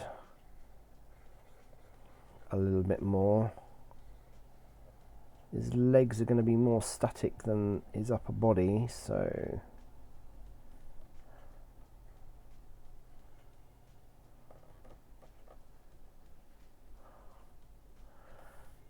that's pretty good.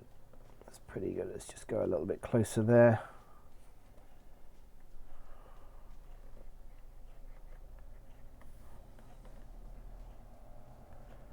What I'm going to do here is just add a bit of clarity to the overall.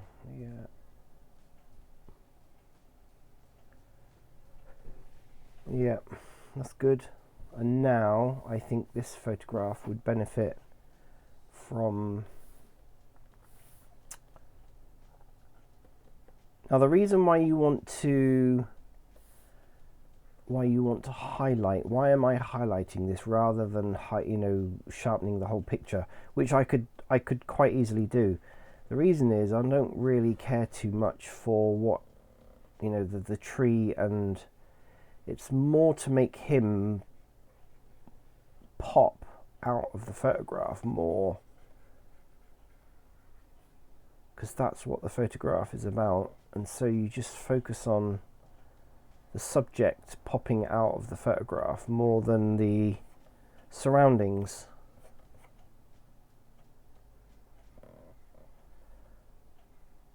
Otherwise, he's not going to pop out of the shot.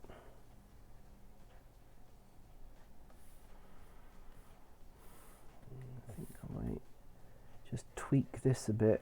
There we go.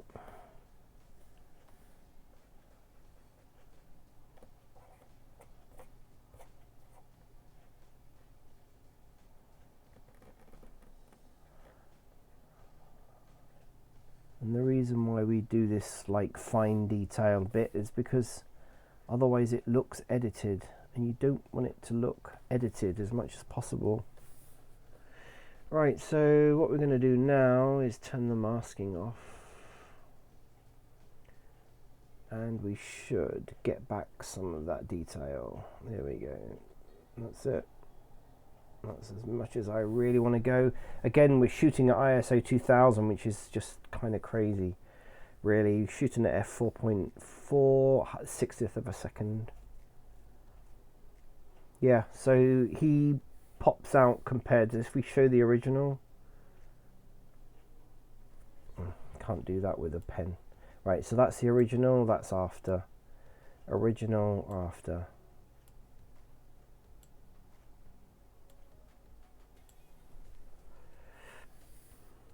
Again, another real thing that I like about AC/DC is comparing what you were working with. Now, again, this is a movement shot, so you expect. So again, I don't think. Well, we could try some clarity here.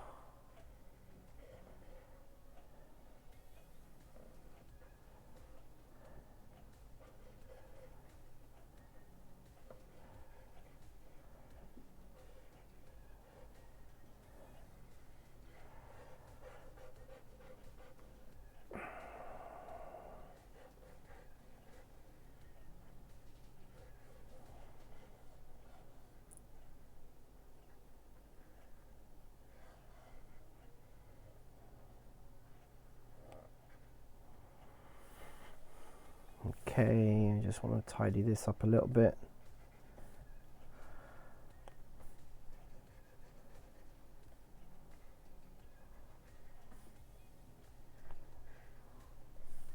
Okay, that's probably about as good as it's going to get.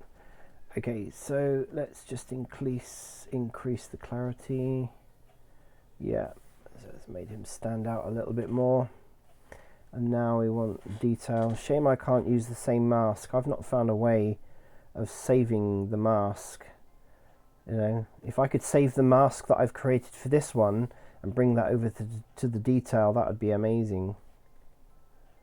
I'm not so sure you can do that. I've not found a way of doing that anyway. Right, so now let's just put this back on again so you can see what I'm doing.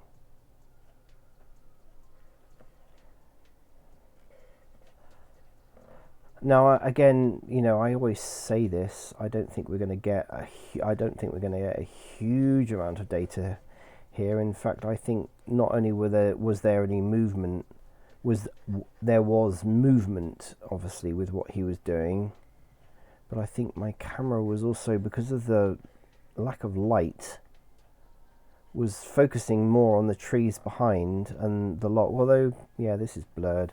But the trees behind are actually in focus. So I think this may be a throwaway shot. But let's see what we can do.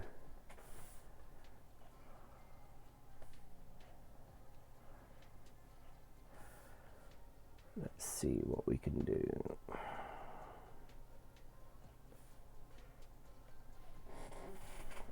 Okay, right, so we're going to invert that again. And then increase the sharpness. Turn that off. That's going to be up quite high. Okay. It's grainy, and it was a dark area because we were near trees. It's kind of doable. I think personally this is just a throwaway shot.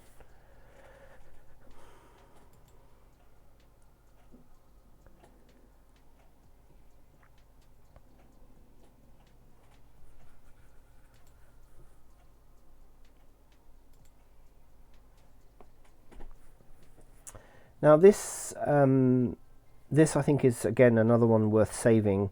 This is obviously shooting with a bright background, and to try and get this detail here, I was then shooting at hundredths of a second, so we're shooting 45mm f4, hundredth of a second. I don't think we need any clarity. What we really need with this shot is some sharpness. So I'm going to go in here.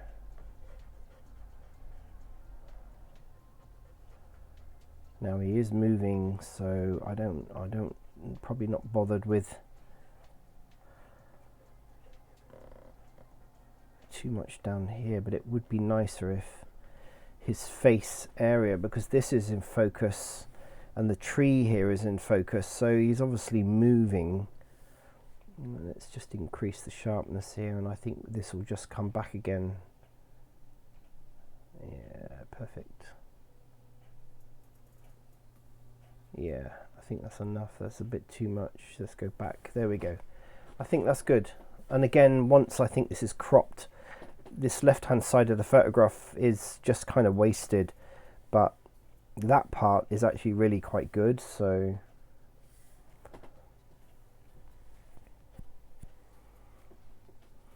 here we go with this one again. Let's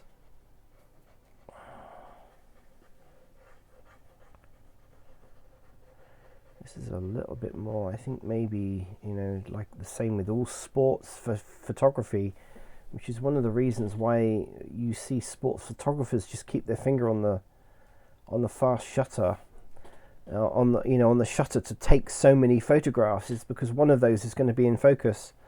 And I think that's enough on that one actually. The rest of it's fine. I like the environment shot again with this one. I think now that we've got a kind of a happy medium, we can just go over and just sharpen up the areas that need sharpening. Yeah, I think that's enough.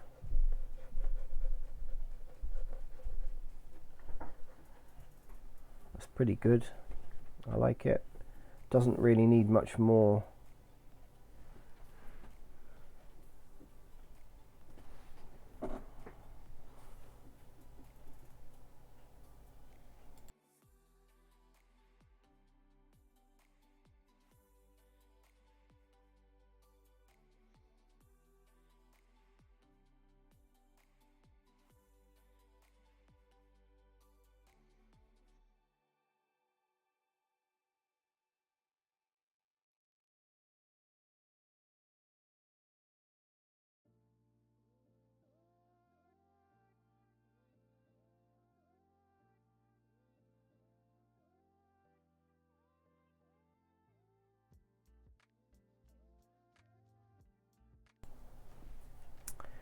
Okay, so yeah, I think this one's actually a good one to save as well. So once we feel confident that we've got a batch of photographs that are going to be the same, we can just increase the sharpness and use the brush to just brush over the areas as we go live, as it were, rather than making, you know, there we go. And if we show the brush, the mask rather, we can see where we've been. If anyone's got any questions, anyone that's watching, if you've got any questions at all about photography or the software that I'm using, my workflow or anything else, do feel free. Do feel free. I like this shot. Again, I think because of the environment that we were in, the lighting and everything is pretty much the same. I don't really, now there's something that we need to get rid of, a bottle. But I think pretty much this just needs, because it's again a movement shot, I think we need to just, yeah, we're just going to sharpen up it just very slightly. Logo, yeah, that's working well. Yeah, that's good. That's good. I think that's enough. And the only other thing, because I know that his top there is pretty much the same color as that, but it's a slightly different material.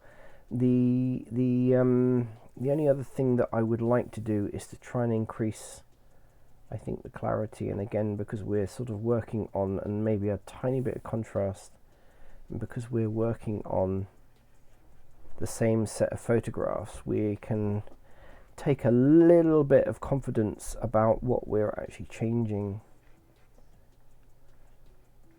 That looks good. Again, don't want to overdo it. We want to get rid of this down here. Boom. And then do it again. And then select a different area and boom, it's gone. Fantastic. Actually, a little bit of a story behind the root of this tree. There's obviously some people have been, you know, coming up here and drinking and etc. And there was just this huge pile of bottles, and obviously somebody had been lighting, they'd lit a fire or something there, and it didn't look very good at all. I do wish people would tidy up their rubbish. By all means, have a drink and whatever, and enjoy the scenery and whatever, but do clear up your rubbish. So we're just going to add a bit of clarity to this, which brings color back into here. That's good. Maybe a small bit of, yeah, okay, that's good. I like it. And then let's just add some detail, and because we know that we're working on pretty much the same image in the same environment, we just want to touch this up. Not a lot.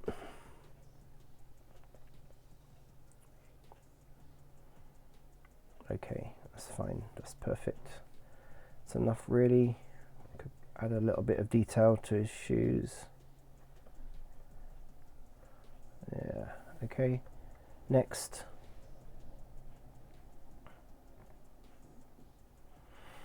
Yeah, I like these shots. These came out really quite well. Again, I think a little bit of fine-tune clarity and a small bit of extra on to his shirt, because I know the shirt was black. There we go. That's it. And then I think we go back to here, add a bit of sharpening, just a touch across the logo, maybe a little bit down by the shoes. There, that's good. We want to get rid of this bottle.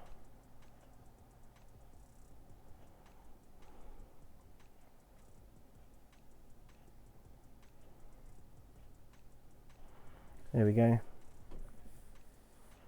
Nothing else around really that's distracting. Don't have a lot of photographs left. I mean, this is 112 photographs, and it's taken 2 hours to do. I've heard of photographers, as I said before, take days to edit photographs. It's the beauty of AC/DC. Clarity, bit of contrast. It's not too bad, this one. There we go.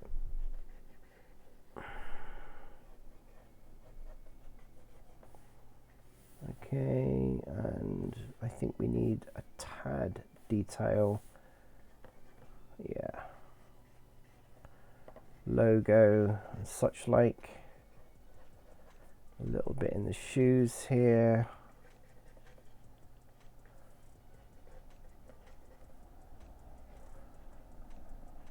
Yeah, looking good. Okay. We've still got this in the shot. There's always something somewhere.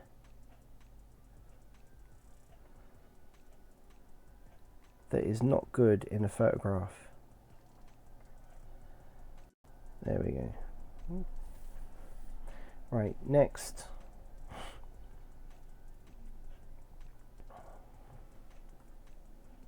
This one has got movement in it.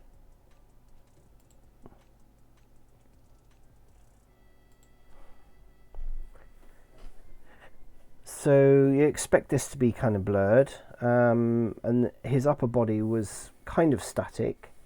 So we're gonna do the same again. We've got the formula. We know what's working here. We can just go through. You know, if you want to see what the masking is, there we are.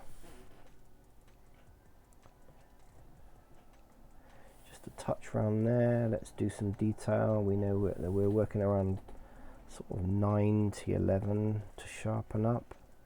Yeah, that's brought it back rather nicely. Down here we're not really that bothered because it's movement. There we go. I quite like that, and there isn't any bottles or anything in this one.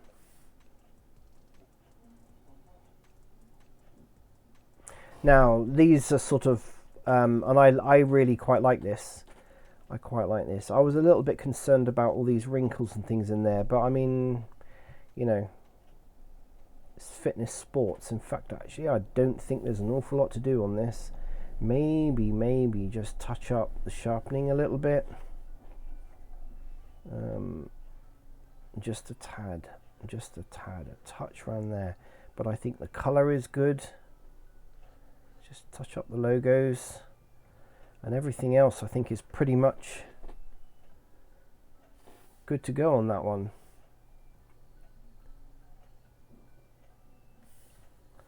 And because all these are pretty much the same, I just zoomed out. This is at 74 mil. I'm just going to touch up a little bit of sharpening.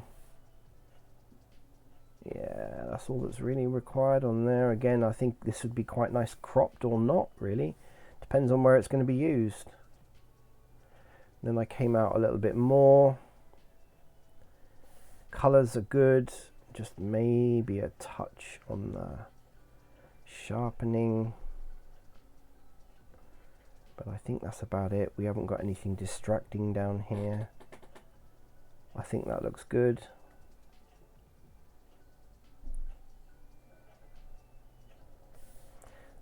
Okay, so he's got his eyes closed there. That's a bin shot. And this one's quite good as well. I like it. So I think this needs a little bit of clarity, touch of just to bring the color back in the shirt. It just needs the shirt is black. It's black as in black. You're going to get a little bit of highlight on there, but logo looks good. That's good. Maybe a little bit up there. Okay, let's do some sharpening. Don't think we need a lot of sharpening really. I think 22 is way too much. Let's do 13. Yeah, that's good. Yeah, I think that's fine. That looks absolutely fine.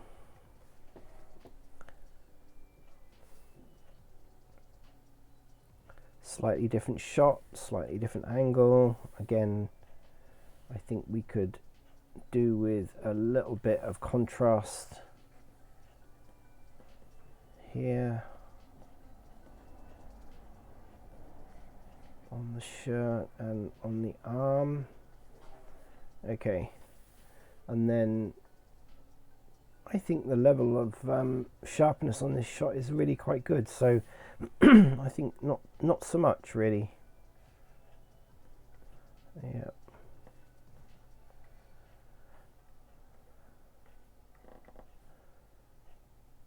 Looks good.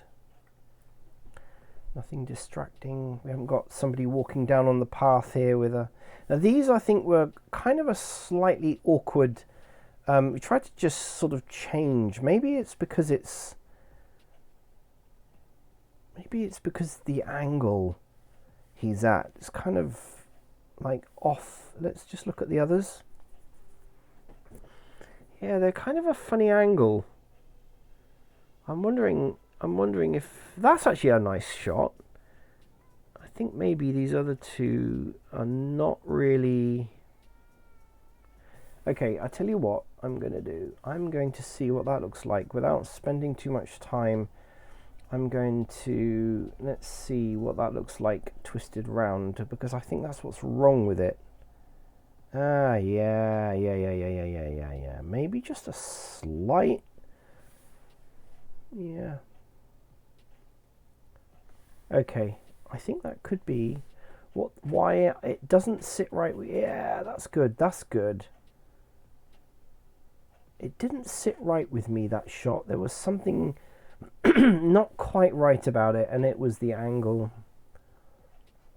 Let's just sharpen this up very slightly. Color, I think, is good. Saturation is good. Everything else is fine. I think it just needs, and I think definitely more upright is good. And this, I think, is the same. It's the same issue. It could well be because he's sitting on the log at a slight angle, and I think that's what the problem was. We got this can down here. So I think it just needs, yeah, there we go, slightly off center. I think is fine. We don't want it completely vertical, but just, that's looking better. Okay. Do we need to do anything to the shirt? No, I think that's, color is actually quite good on that. I think just a touch, maybe, yeah, just a touch maybe of sharpening is all that's required there. Yeah.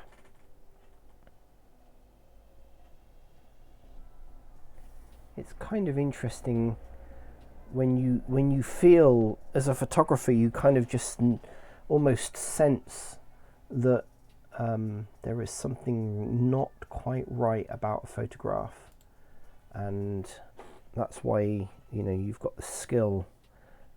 I didn't get rid of that bottle, did I?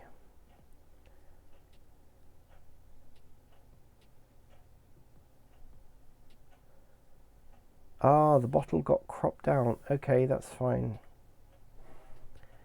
Yeah, there we go. So this shot, I think, is similar. I think because he's still sitting at that slight angle, it's not quite so pronounced. So I think we need to just move this very slightly. Don't want to do it too much, because obviously trees grow upright most of the time, and we don't want them making them look. So let's just bring that down, and I might touch on composition in a bit, how I'm going to crop some of these photographs. So that's looking good. I think we may need a little bit of contrast and clarity on his shirt. Just a touch, yeah.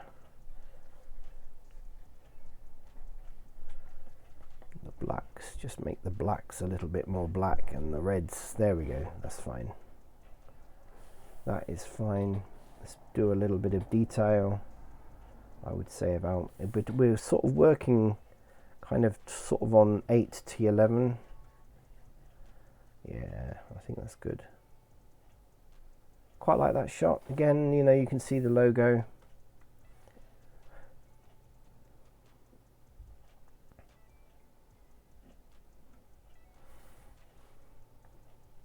Again, I think it's the angle that this is at that I'm not really. It's quite a nice. Yeah, there we go. Okay. Shirt again needs a bit of contrast and a bit of clarity. Yeah.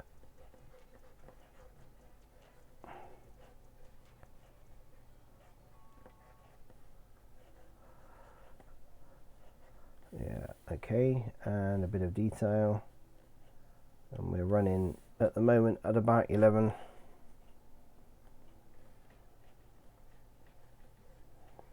We want the logo nice and sharp.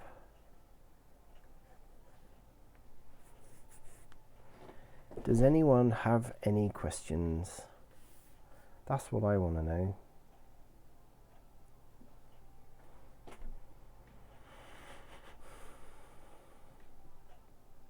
Looks good. I think it's the angle again, just slightly up, a bit more vertical. Let's move that over there. His placement, the composition is good. That's why the photograph works.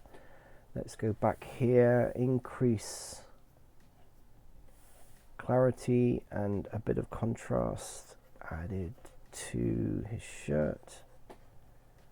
It was sort of a silky material. It's sort of typical, what I call typical sort of sportswear material. I don't know whether it's that special wicking material, what they call wicking, kind of takes the sweat away from you. Let's just add a little bit more because these are fairly static shots. We don't need too much sharpening. He's not moving around. Okay. Okay, these were done because this kind of blank space could just be used for putting words or something in. And again, it's like, you know, Project Active Tribe. I think the color of the shirt is maybe a little bit more detail in there.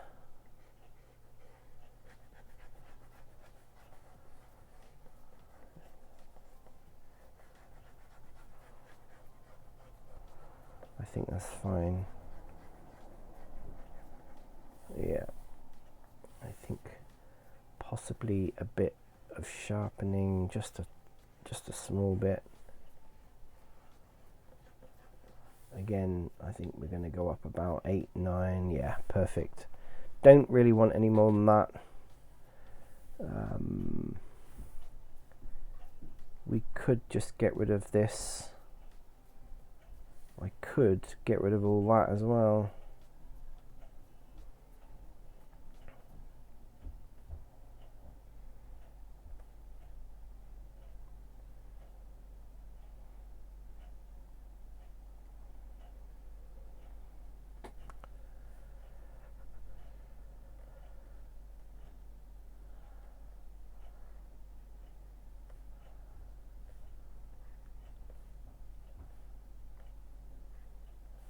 Yeah, not so sure that really is necessary, but anyway.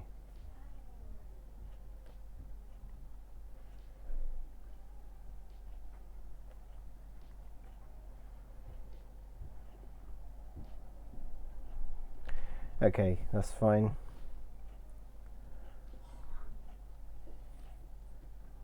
I think these next two could be used again like headshot type, although he's not really smiling. Not that he wants cheesy grin type stuff, but let's just do this on the shirt, I think. Yeah, it just brings back a bit of colour in the shirt area.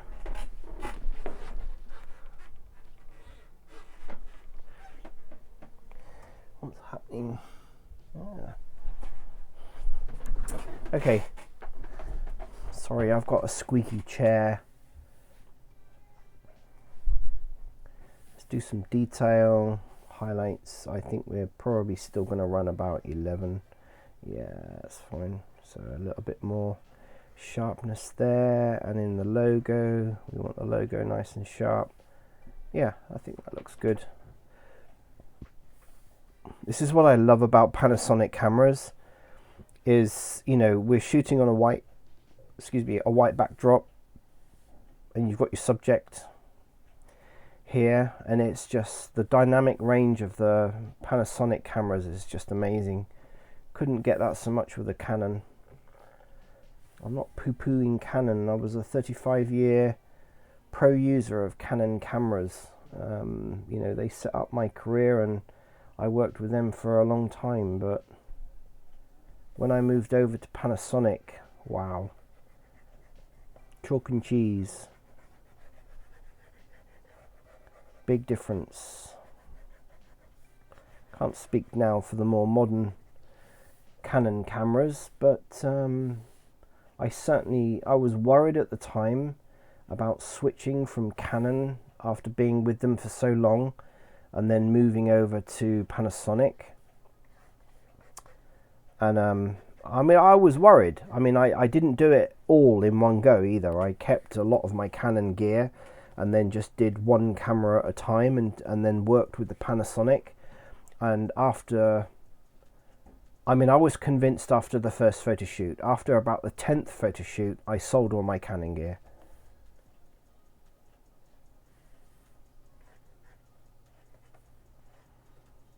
I was that happy with the results I was getting with the Canon after being with them for so long.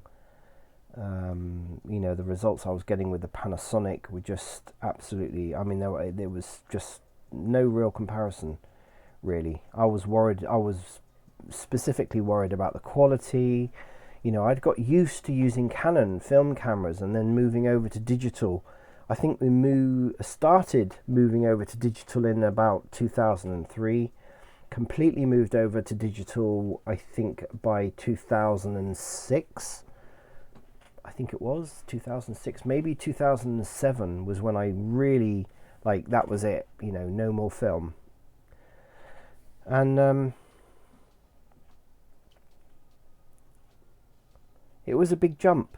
I was worried. I had sleepless nights. I was seriously worried. I think this is not a very good shot. Let's just delete that. Okay, now he wanted me to take some shots, obviously, of the clothing, and obviously in that environment it was wet. We were both kind of wet. We were both cold. You know, it was very damp, not wet. We were damp. It was damp and it was cold, and obviously we'd been shooting for let's see how long, nearly 2 hours actually at this point, because we'd been doing video as well, and we continued on shooting after this, because we moved to a completely different part of the site, and so we just did some very simple product shots, which I'm going to do better product shots at some point. So this is obviously black. It's fleece. I think this really needs, I'm not going to do this, but I think it really needs some of the midtones, yeah, dropping down a little bit. We don't want to lose too much detail, but we want that to kind of stand out. There we go. I think that's fine. Now, the other thing that he was obviously concerned about was all these hairs, dog hairs, I believe. So let's get rid of some dog hairs. We're going to do healing. I think the nib width needs to be pretty low, and we don't want really too much of this to actually show.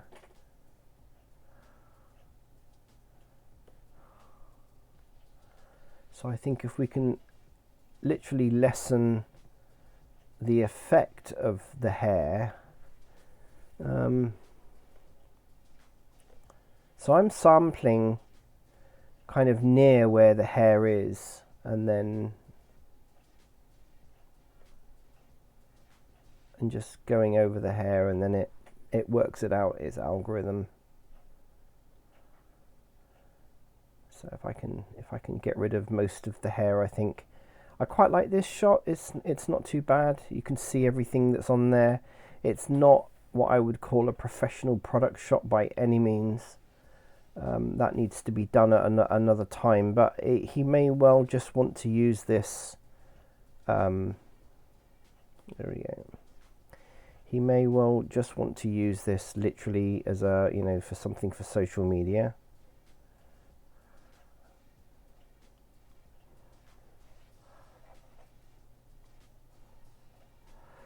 So up here, let's get rid of this so that it doesn't look quite, doesn't stand out, doesn't. There we go. You expect to see, things stuck to clothes. I mean, this is not a studio shot by any means. This is not a professional, product shot. But you always get fluff and hair, and there's always something on your clothes. That's the beauty of digital editing now, is that you can just remove it really easily.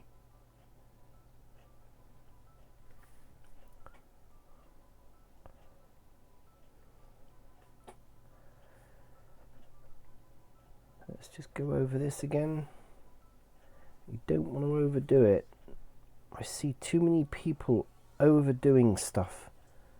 They overdo it and then it looks edited, and you start seeing the areas where somebody has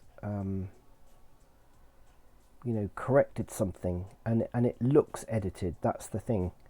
You don't really want your shots to look edited. You want to make them look as natural as possible. And people do the same thing with video as well. So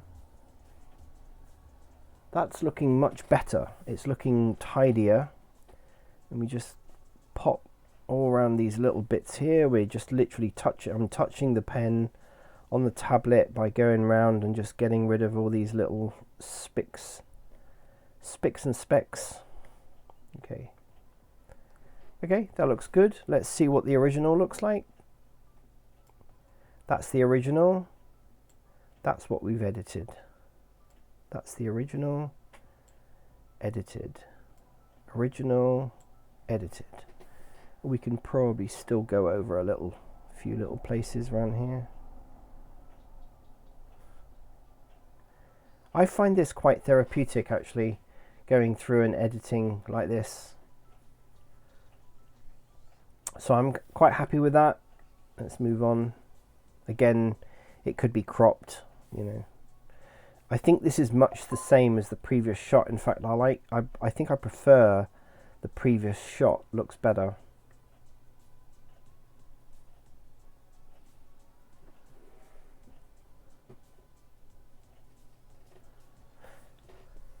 Let's go through here again. Let's do the tuning. All we really played with was the shadows very slightly, and then the midtones, which we brought down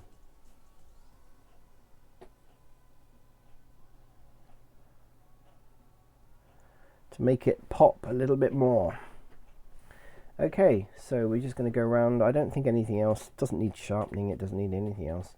So I'm just going to go around. I don't know how many more of these we've actually got to do, but this doesn't take an awful long time.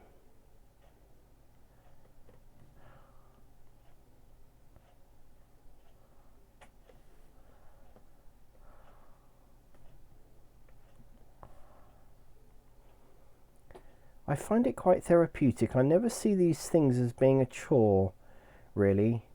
When you're doing a wedding and you've got, typically sort of 600 photographs, you have to be kind of ruthless. You kind of have to be ruthless about what you want to edit. You don't really want to give the client every single photograph that you took. You want them to have the best shots that you took. And in order to get the best shots, sometimes you have to be a little bit ruthless with your selection process, so that you don't end up just spending your life editing. I just don't think that's... It is part of modern photography, but I don't think you should spend your life editing. And I've seen other photographers actually get so disheartened and demotivated because they spend their life sitting in front of a computer editing files, and I think it's unnecessary. I think you really have to learn how to be very decisive about the photographs that you're going to just keep, the photographs that you edit. And you know, if you got the shot in one but you took 10 photographs, you have to really make a decision as to, you know, like, do you really need the other 9? You know, maybe you could keep 2 of them. You know, but if you're going to spend your life sitting in front of a computer just literally editing hundreds and hundreds of files, when you can, you know, especially for a wedding, if you can do everything and still tell the same story. We've got like a hair that's right in there. Didn't see that on the other one, but anyway. Let's just get rid of that. Okay, so that's looking good, I think. This is the original. That's the edited. Original, edited. Personally, I think, yeah, okay. This is really quite nice. I think the only thing that I might do is just, I did notice this. There's a bit of discoloration up the top here, which I just don't think needs to be there. We can just pop that out. Yeah, that's about it really. I mean, this is a working hat, but I think it looks good as it is. I like the surrounding, and I think that's all that really needs to be done on there. I think I took a couple of these. Yeah, this is just slightly further back. Let's just get rid of the... Don't need too much of that on there really. There we go. That's good. I'm happy with that actually. Doesn't need to be...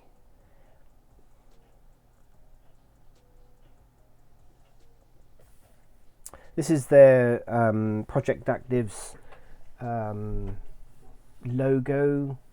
Obviously logo and kind of what they call tagline. That's it, tagline. Project Active, bringing it to you, health and fitness. He's always had that, which I think is actually really quite unique to what a lot of other people do. So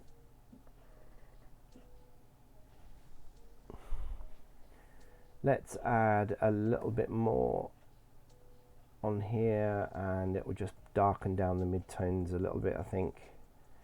I don't want to affect the hat too much. Yeah, I think that looks good. That looks good. I like that. We're not seeing the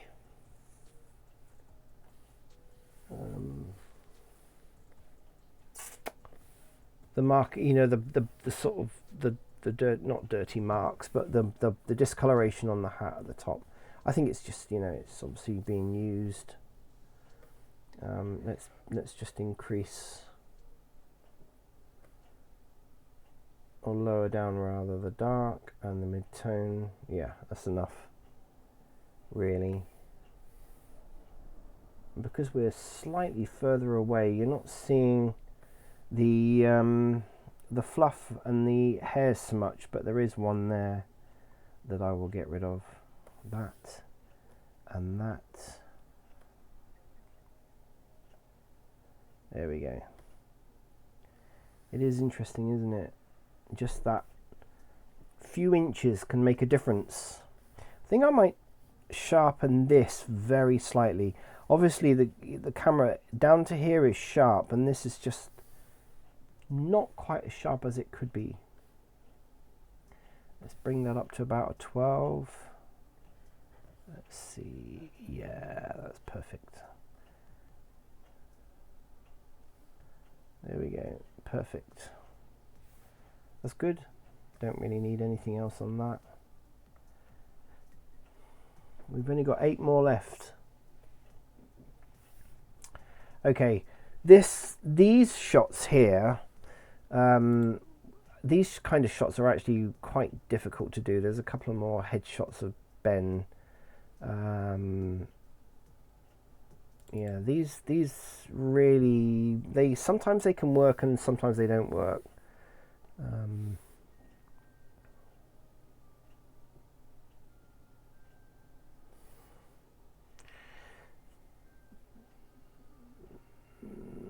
That one I think is a better one, and then there's another one. Yeah, colour's off with this one.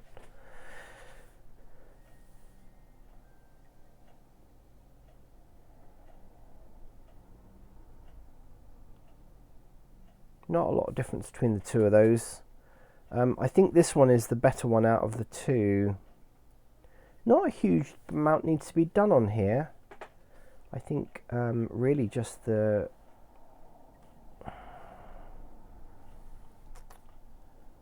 this needs to be brought down a bit, and that needs to be brought down a bit. Yeah, there we go. We got a better colour on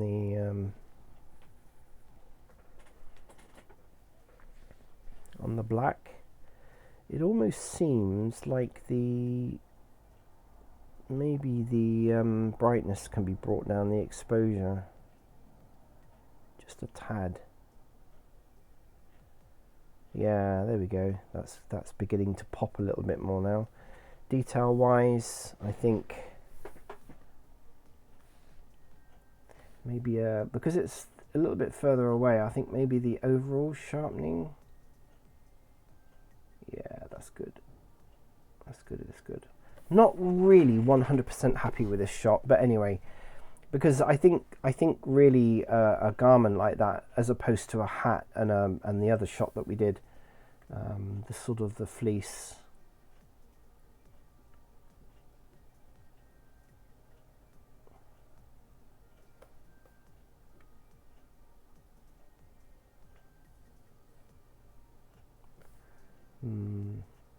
Very, very similar. Very, very similar. Okay, I think just bin this one. It's pretty much the same. And then this one, let's see what we can do with this. Definitely need to bring the midtones down, I think is what's really letting this down. Yeah, there we go.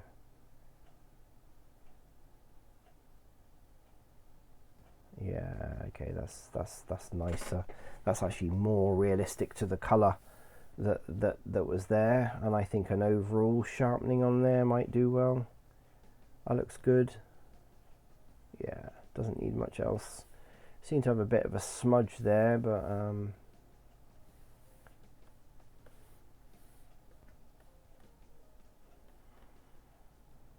think that's more of a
1, 2. Ah, right.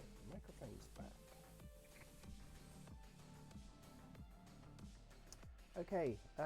Let me lower the microphone's come back again. I seem to have actually figured out why it's doing what it's doing. So let me increase the microphone a little bit so that we get a little bit more. Okay. That's interesting. I don't know why that gets dropped off, but anyway, we've figured out why the microphone is not working, and we're back again. So, apologies for like the last 30 minutes or so, 40 minutes, why the microphone went off. I don't really know. But anyway, as you may, if you've been watching, I have cropped each of these photographs. What I'm doing now is I'm happy with how each of these photographs is cropped. And of course, you know, the client can always crop them themselves if they really want to. But I've kind of given, you know, the composition look about some of these. And I think I've taken enough headshots there for him to be happy. So yeah, I'm happy with how these turned out. Now what I'm doing is I am processing the files so that I've got predefined, and I'll go through this now. So this is what I love about AC/DC. Okay, I'm highlighting all of the files. I'm now going to batch resize them all. So I can batch, and I've set up these already predefined. So I've already done one that on the longest side will be 2000 foot, so 2K. And now I'm doing 1K files. And these are files that will be resized automatically. And you can set up, you know, I resize them so it will fit the aspect ratio, which is fine. And on the longest side, it will be 1K. So on the shortest side, it will be 689, you know, pixels. And so they're big enough to email people if they want to use them on social media and such like. It kind of reduces them down. Again, I've seen so many times where people take a, you know, 24 megapixel picture and then try sending that to social media. It just doesn't work. And this is one of the beauties I find with AC/DC, is the fact that it will now batch process, and you can run all of these operations here in one go. You can save as many batch different settings as you like, the processing profiles, so you can rotate, crop, resize, color, channel mix, sepia toning, sharpening. I add a little bit more sharpening because we're basically compressing the image down, and I just add a touch more sharpening to the overall image because we're compressing it down, and it works fine. And then we just click on next. It says, where do you want to save them? Again, I've got all this predefined. You can set the quality of the JPEG files or the file format that you're going to be doing, but I always like to say 100%. Save that as default, and then you click on next, and it's now going to process all 109, well actually no, it's 100 and something file, 103, sorry, 103 files. It's now batch processing them, putting them all into a directory that will be labeled 1024. And the client will get them. So the client will get not only the original size processed image, but they'll also get a 2K image and a 1K image that they can use then for their social media and flyers and email and such like. So, you know, they don't have to worry about working with what is effectively 300 megabytes of files. I can give you an indication of what that looks like when they are reduced down to 2K and 1K. So we're going from 320, let's say 320 megabytes. So it's run. This is what I love about AC/DC, and people spend all their time and effort, days. I've heard people spending days and days editing files. So we've got 103 files, so that has been knocked down to 131 megabytes. So each of these files is now around about, you know, anywhere between 1.5 megabytes now. And then on the 2K level, So that is 103 files at 468 megabytes. But they're going to be really good quality. You know, they're quite good quality.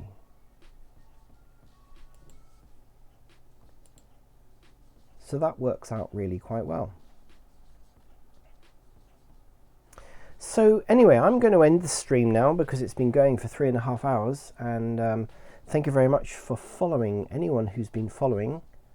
I hope that gave you an insight into a bit of workflow that I do on my photography side of the business, and this program that I use, you know, ACDC. I fully endorse it. I've been using it for a long time. 20 plus years I've been using ACDC. Thank you very much for watching, and I will see you again in another video.